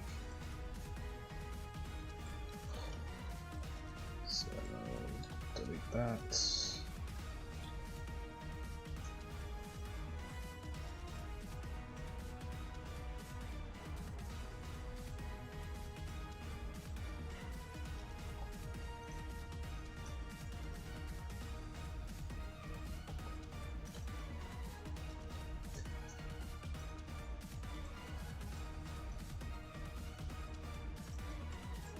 Fill this in again.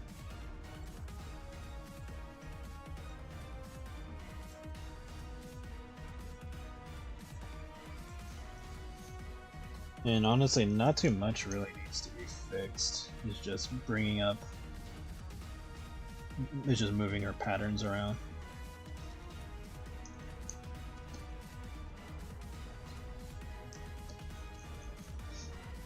So like this would go back up to like here.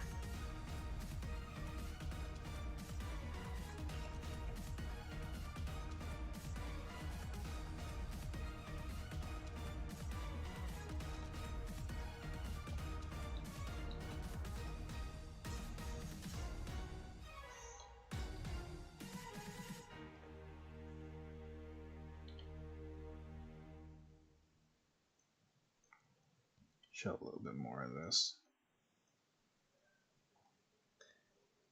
And then I'm just gonna draw this part myself. There we go. And then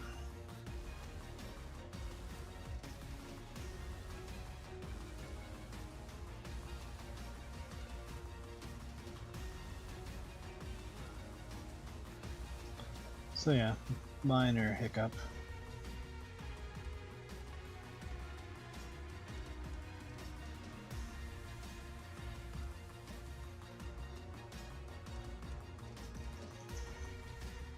Probably make this a little sharper.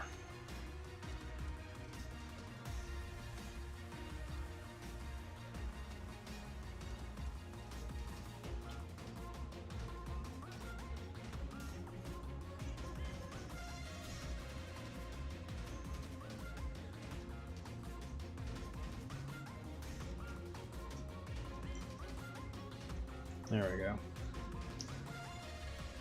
Okay. Thank you.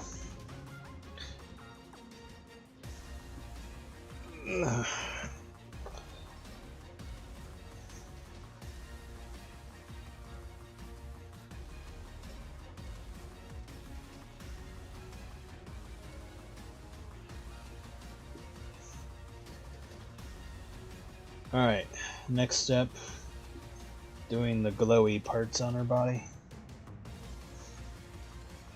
Looks like her nips and private area glow too. But no idea how that's related to anything on it, so I'm assuming it's all just magical related. She just gave herself like magical body parts or something. But that's okay. I am going to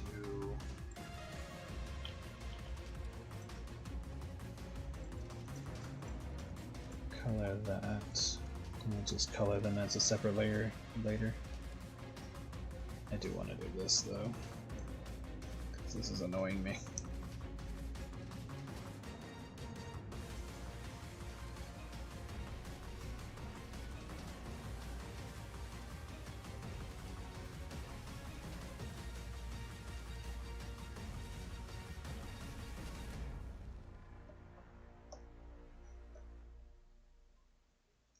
There we go. Realistically, Her nail will probably be about here.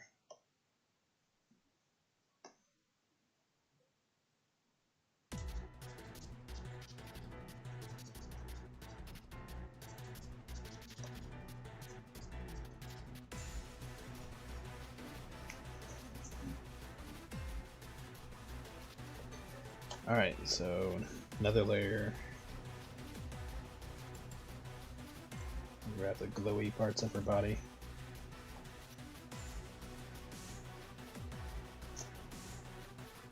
Hold on. Because this could be like an overlayer thing. Yeah, I think the glowy parts I should do last. As like a special effect. Because some of it doesn't match up with her. Yeah, we'll do that last. But I'll still give her light nails.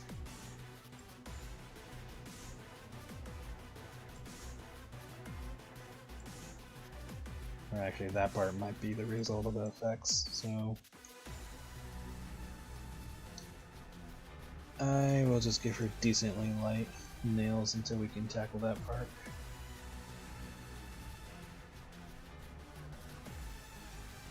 There we go.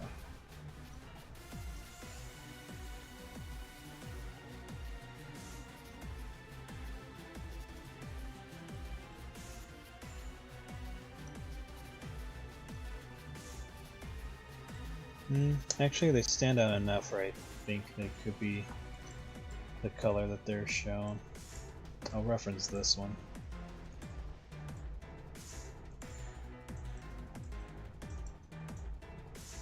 That could be the color that I end up using for the glowy parts.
Some parts of her it's hard to tell if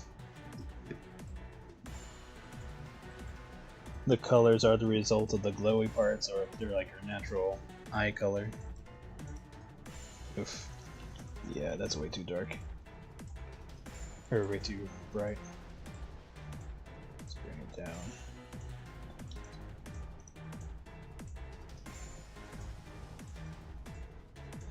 Why is it doing that though? Hold on. If I do this and I turn this off, what am I gonna see?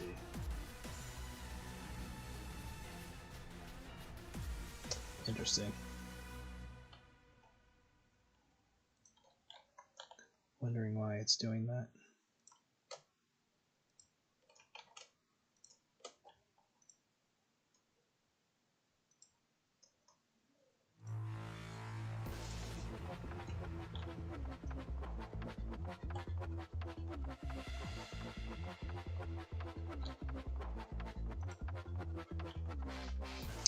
Weird, because it's not doing that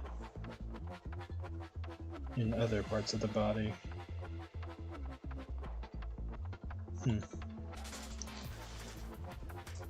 Could be a bug.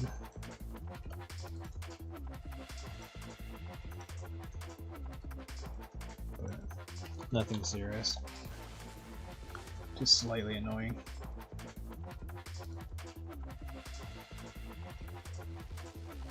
Probably like a setting or something that I might have turned off.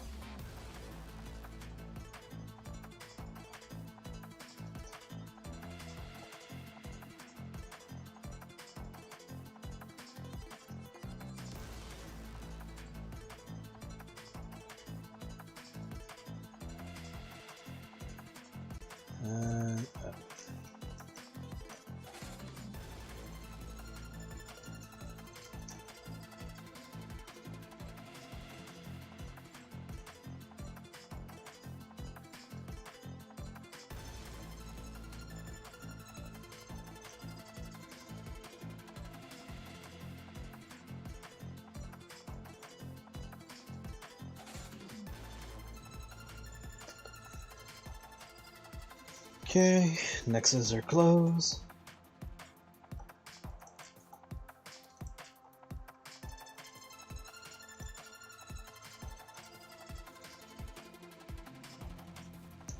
Have I drawn a girly dude before? Yes, multiple times.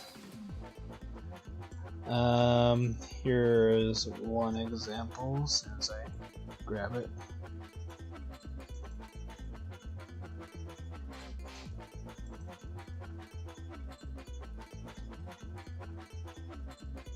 Where are you? Ah. So here's Jesse. This is a guy who has some dummy thick thighs.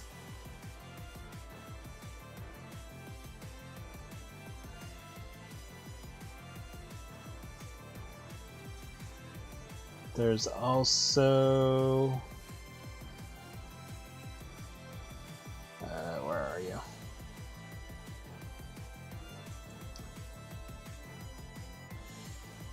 Should be around here somewhere. No. Ah, here we go. Here's Clover.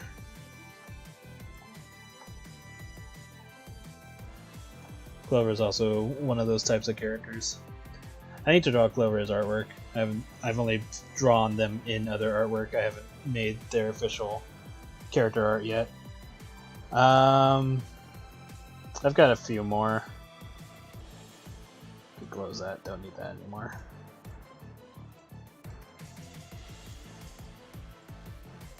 I'll just grab like one or two more. Some of them are adopts too. Where are you?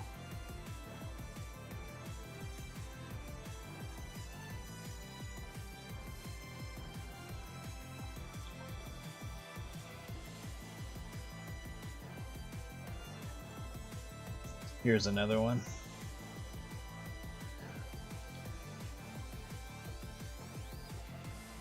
This one I named Sunrise Peach. Just random adopt that I thought was cool, so I just got it. So I got it. So this one I'm also making a guy. So even if it was supposed to be a girl, I was like, nah. So that one's gonna be a guy. And then there's one more I wanted to show. As soon as I find them. Where are you?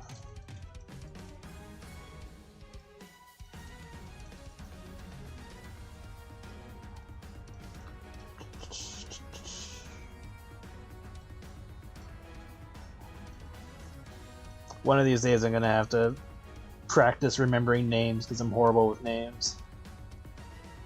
I can remember how characters look, but God help me if I'm trying to recall names.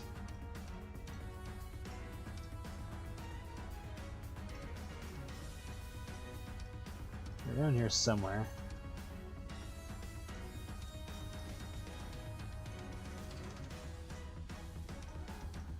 Dun, dun, dun, where are you?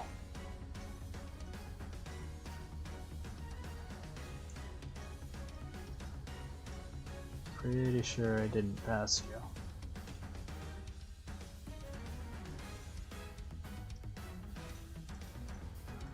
Or if I did, you're probably at the bottom and I didn't notice.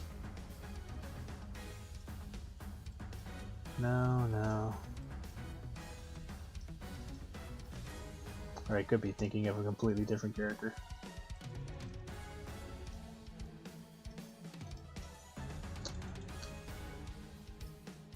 That would be around here. Must have missed him.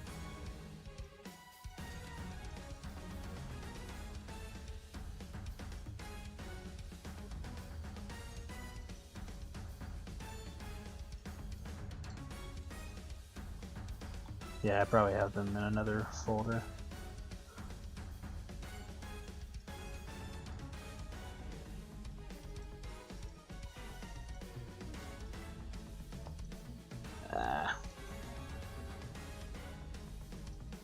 Oh, I could show this character.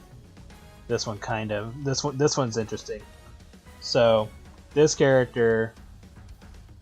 The whole point of this character is that we're not supposed to know if it's a boy or a girl, regardless of how they're dressed. So this one's androgynous.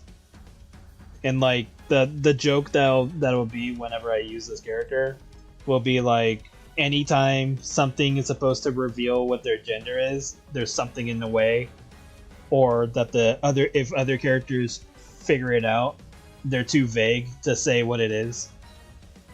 So we just don't know.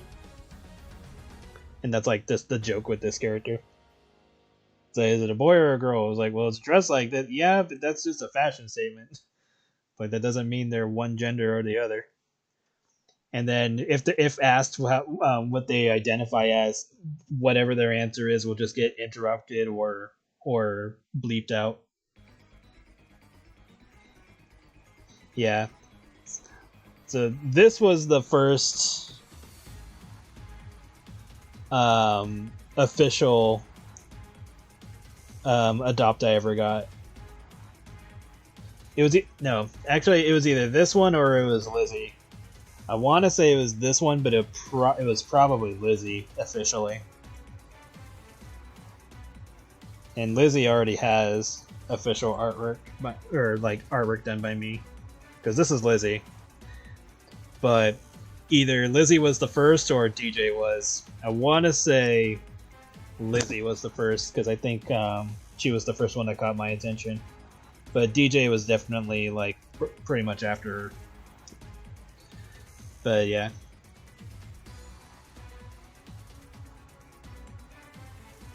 But yeah, we'll get to all these characters eventually, or at the very least they'll all get cards in my card game or show up in like a slice of life for like a brief cameo or something. We'll get there. No matter how long it takes. If it is the last thing I do.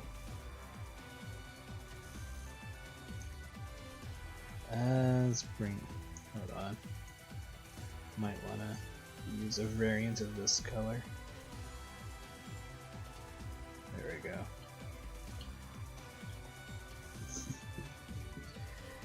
Thank you.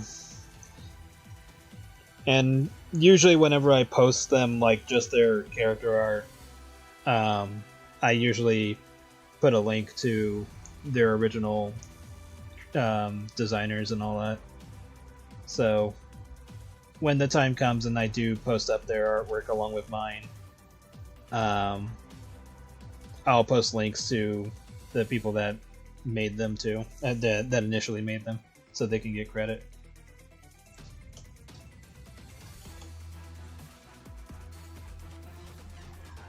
Alright. And your underwear is all this color, so that helps me. That's a different color.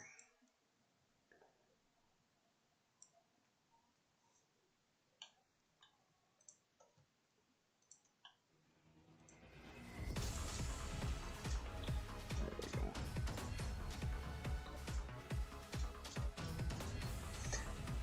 But yeah, I didn't plan to adopt so many characters. It just kind of happened because there would just be some characters that just sparked ideas, and I wanted to grab them before others did. And I can always make up like my own characters. Like if I saw an adopt and I didn't get it, or it got bought before I could get it or something, there's nothing keeping me from making a character of a similar design. Like obviously I'm not going to draw one-to-one the same character, but like the initial idea I could, draw myself. But I felt, giving credit to, or helping out the person that made the character made way more sense to me than making my own. Sure, it was costly in a lot of cases, but I don't know, just felt like something that made sense to me. But I'm definitely done getting adopts. We're no more of that. We're done. Not doing any more of that.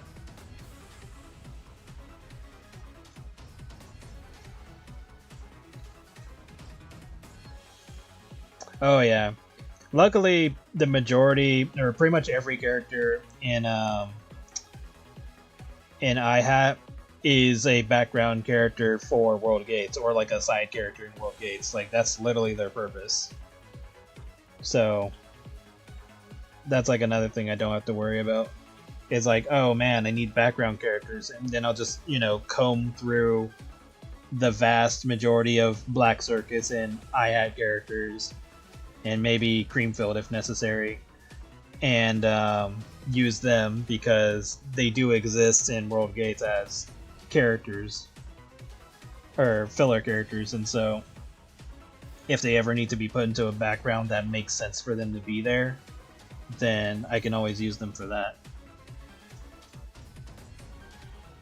But only if they make sense. I don't plan on just tossing them in for like a cameo or anything. It has to be a area and time of place, or time of day, that they would logically actually be there.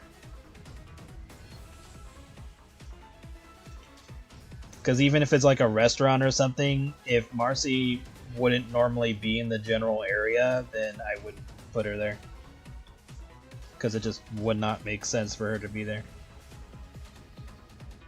Especially if it's like more wealthy and rich neighborhood type areas. It's like, why would Marcy be here?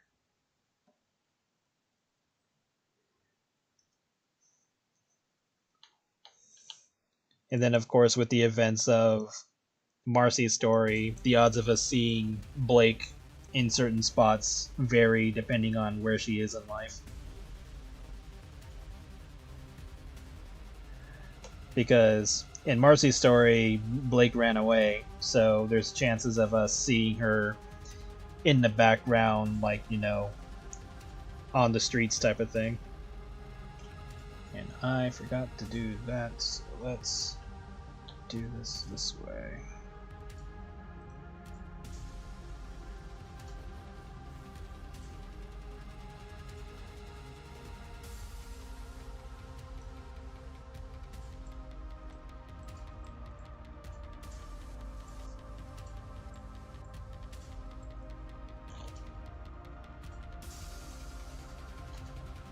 Actually, I didn't need to do that.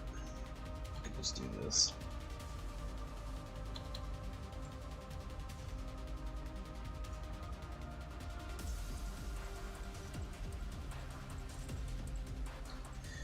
But yeah, lots to think about. And it's mostly just because I'm trying to take my world a little bit more seriously, rather than treating it with comedic toon logic.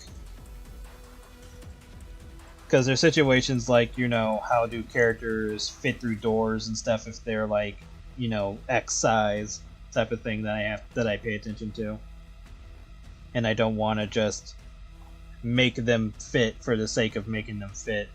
So like if they're bigger than the building itself, odds are they're not getting in.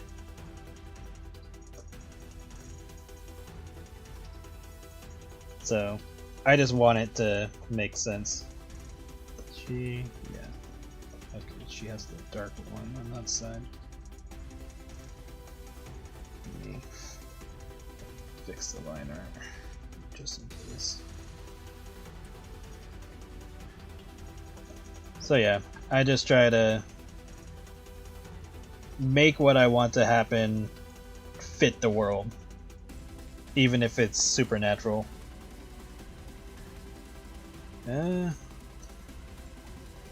Even though that's the color of it, I think this color fits more, so I'm gonna use that instead. Just fits the scenario more, or fits the design more.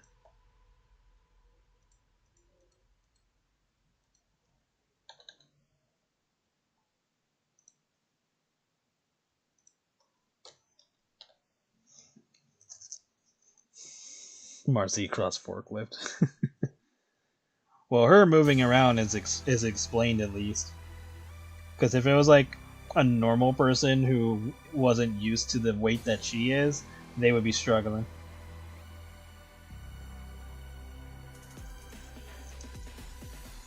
But at least currently her situation is explained.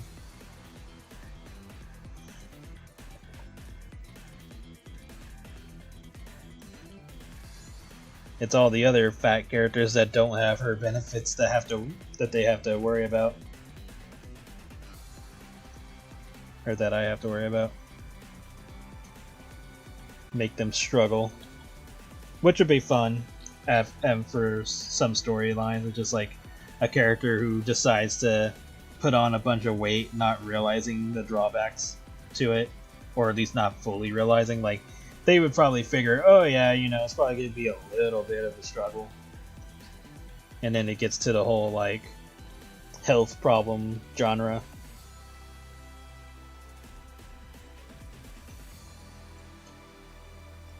Which I don't mind diving into eventually. Might do that for a future art set.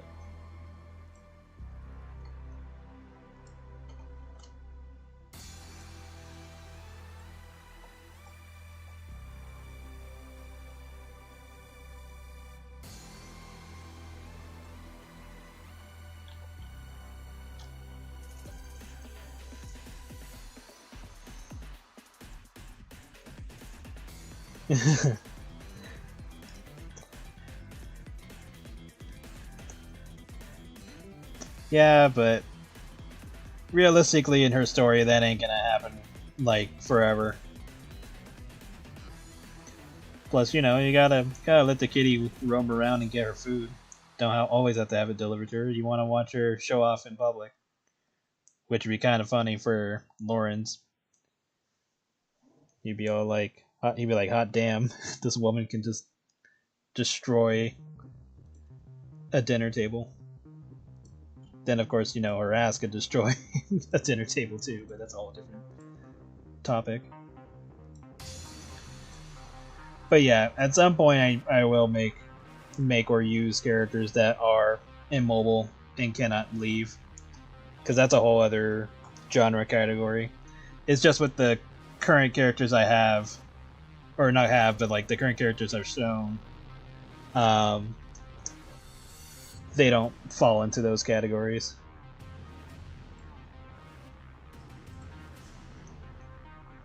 But I'm not afraid of doing that theme. I just want to use a character that fits it. Oh yeah, I didn't fix that. I was like, why does that look weird? That's why that looks weird. Let me look at her thigh. I was like, why does this look weird? It's like, because you didn't fix it.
Oh, forgot to fix that when I drew her.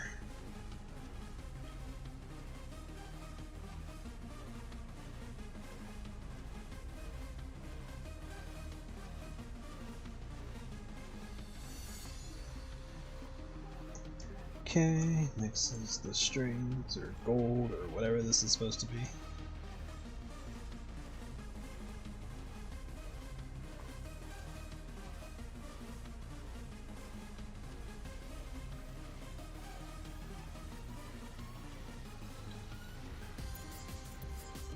Let's see if I can do this.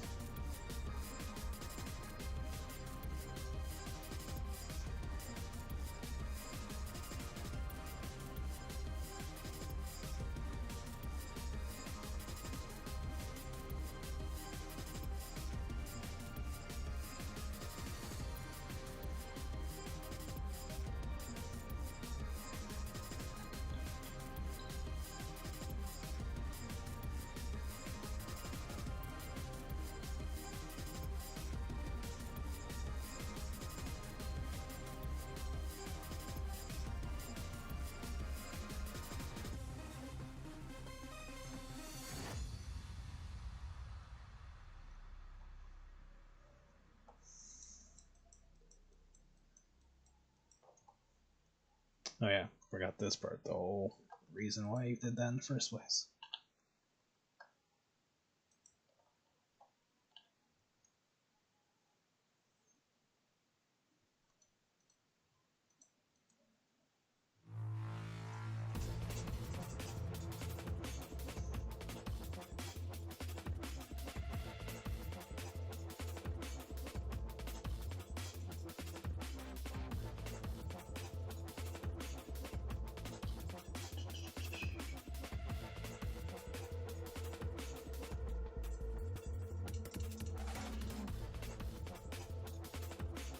Oh yeah, I still need to do her hat.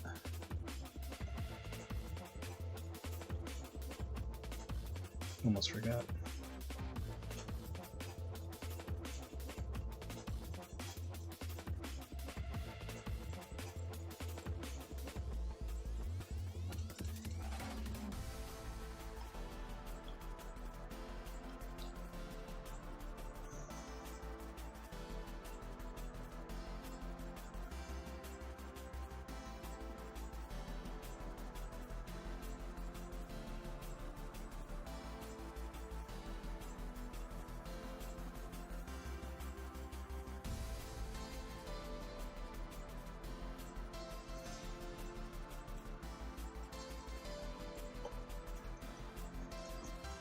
Her hat is interesting because in the artwork they accidentally put the hat behind her and not where it would be covering her hair. So pretty much just making up whatever is here, but not too much to really think about because the majority of it is just one color. It's mostly just the area of the belt and position of the hair that I had to figure out.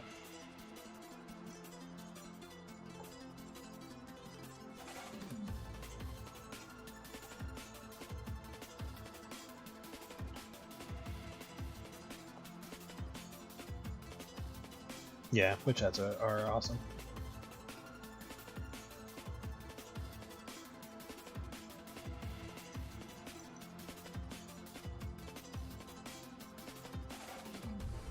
Need to fix that gap up there.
Still no reason why it's doing that.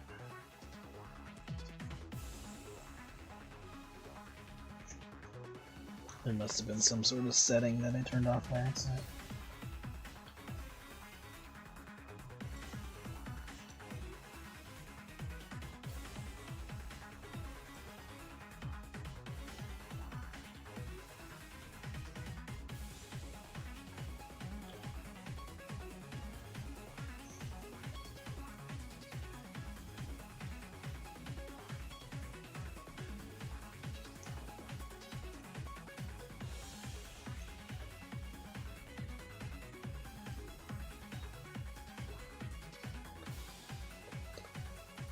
Alright, this is pretty much her flat colors. There's still the wrap that I have to do, but that'll come after I do her initial body. But I'm gonna call it for tonight. I'm probably just gonna keep going and finish this off stream. Unless you guys want to see me finish her off the next stream. Because we're pretty much through the hard part, because the hard part was just her markings and well, markings is pretty much the biggest part, but some of her coloring parts were troublesome, but it's mostly just the markings. But yeah, if you want to see me finish her off tomorrow, I can do that, or if you're cool with me just doing it off stream, I can do that and then can stream something else for tomorrow. I'll wait a bit for the stream to catch up. I think I tweaked the stream time. Hard to tell without messing with controls. I probably won't be able to tell until I turn it off. Oh well, but yeah. I'll see how I feel about it. So for now, this is all I'm gonna do to it for now, and I'll go to work on something else. But if I feel like finishing off stream, I will. If not, then I'll just save it for tomorrow.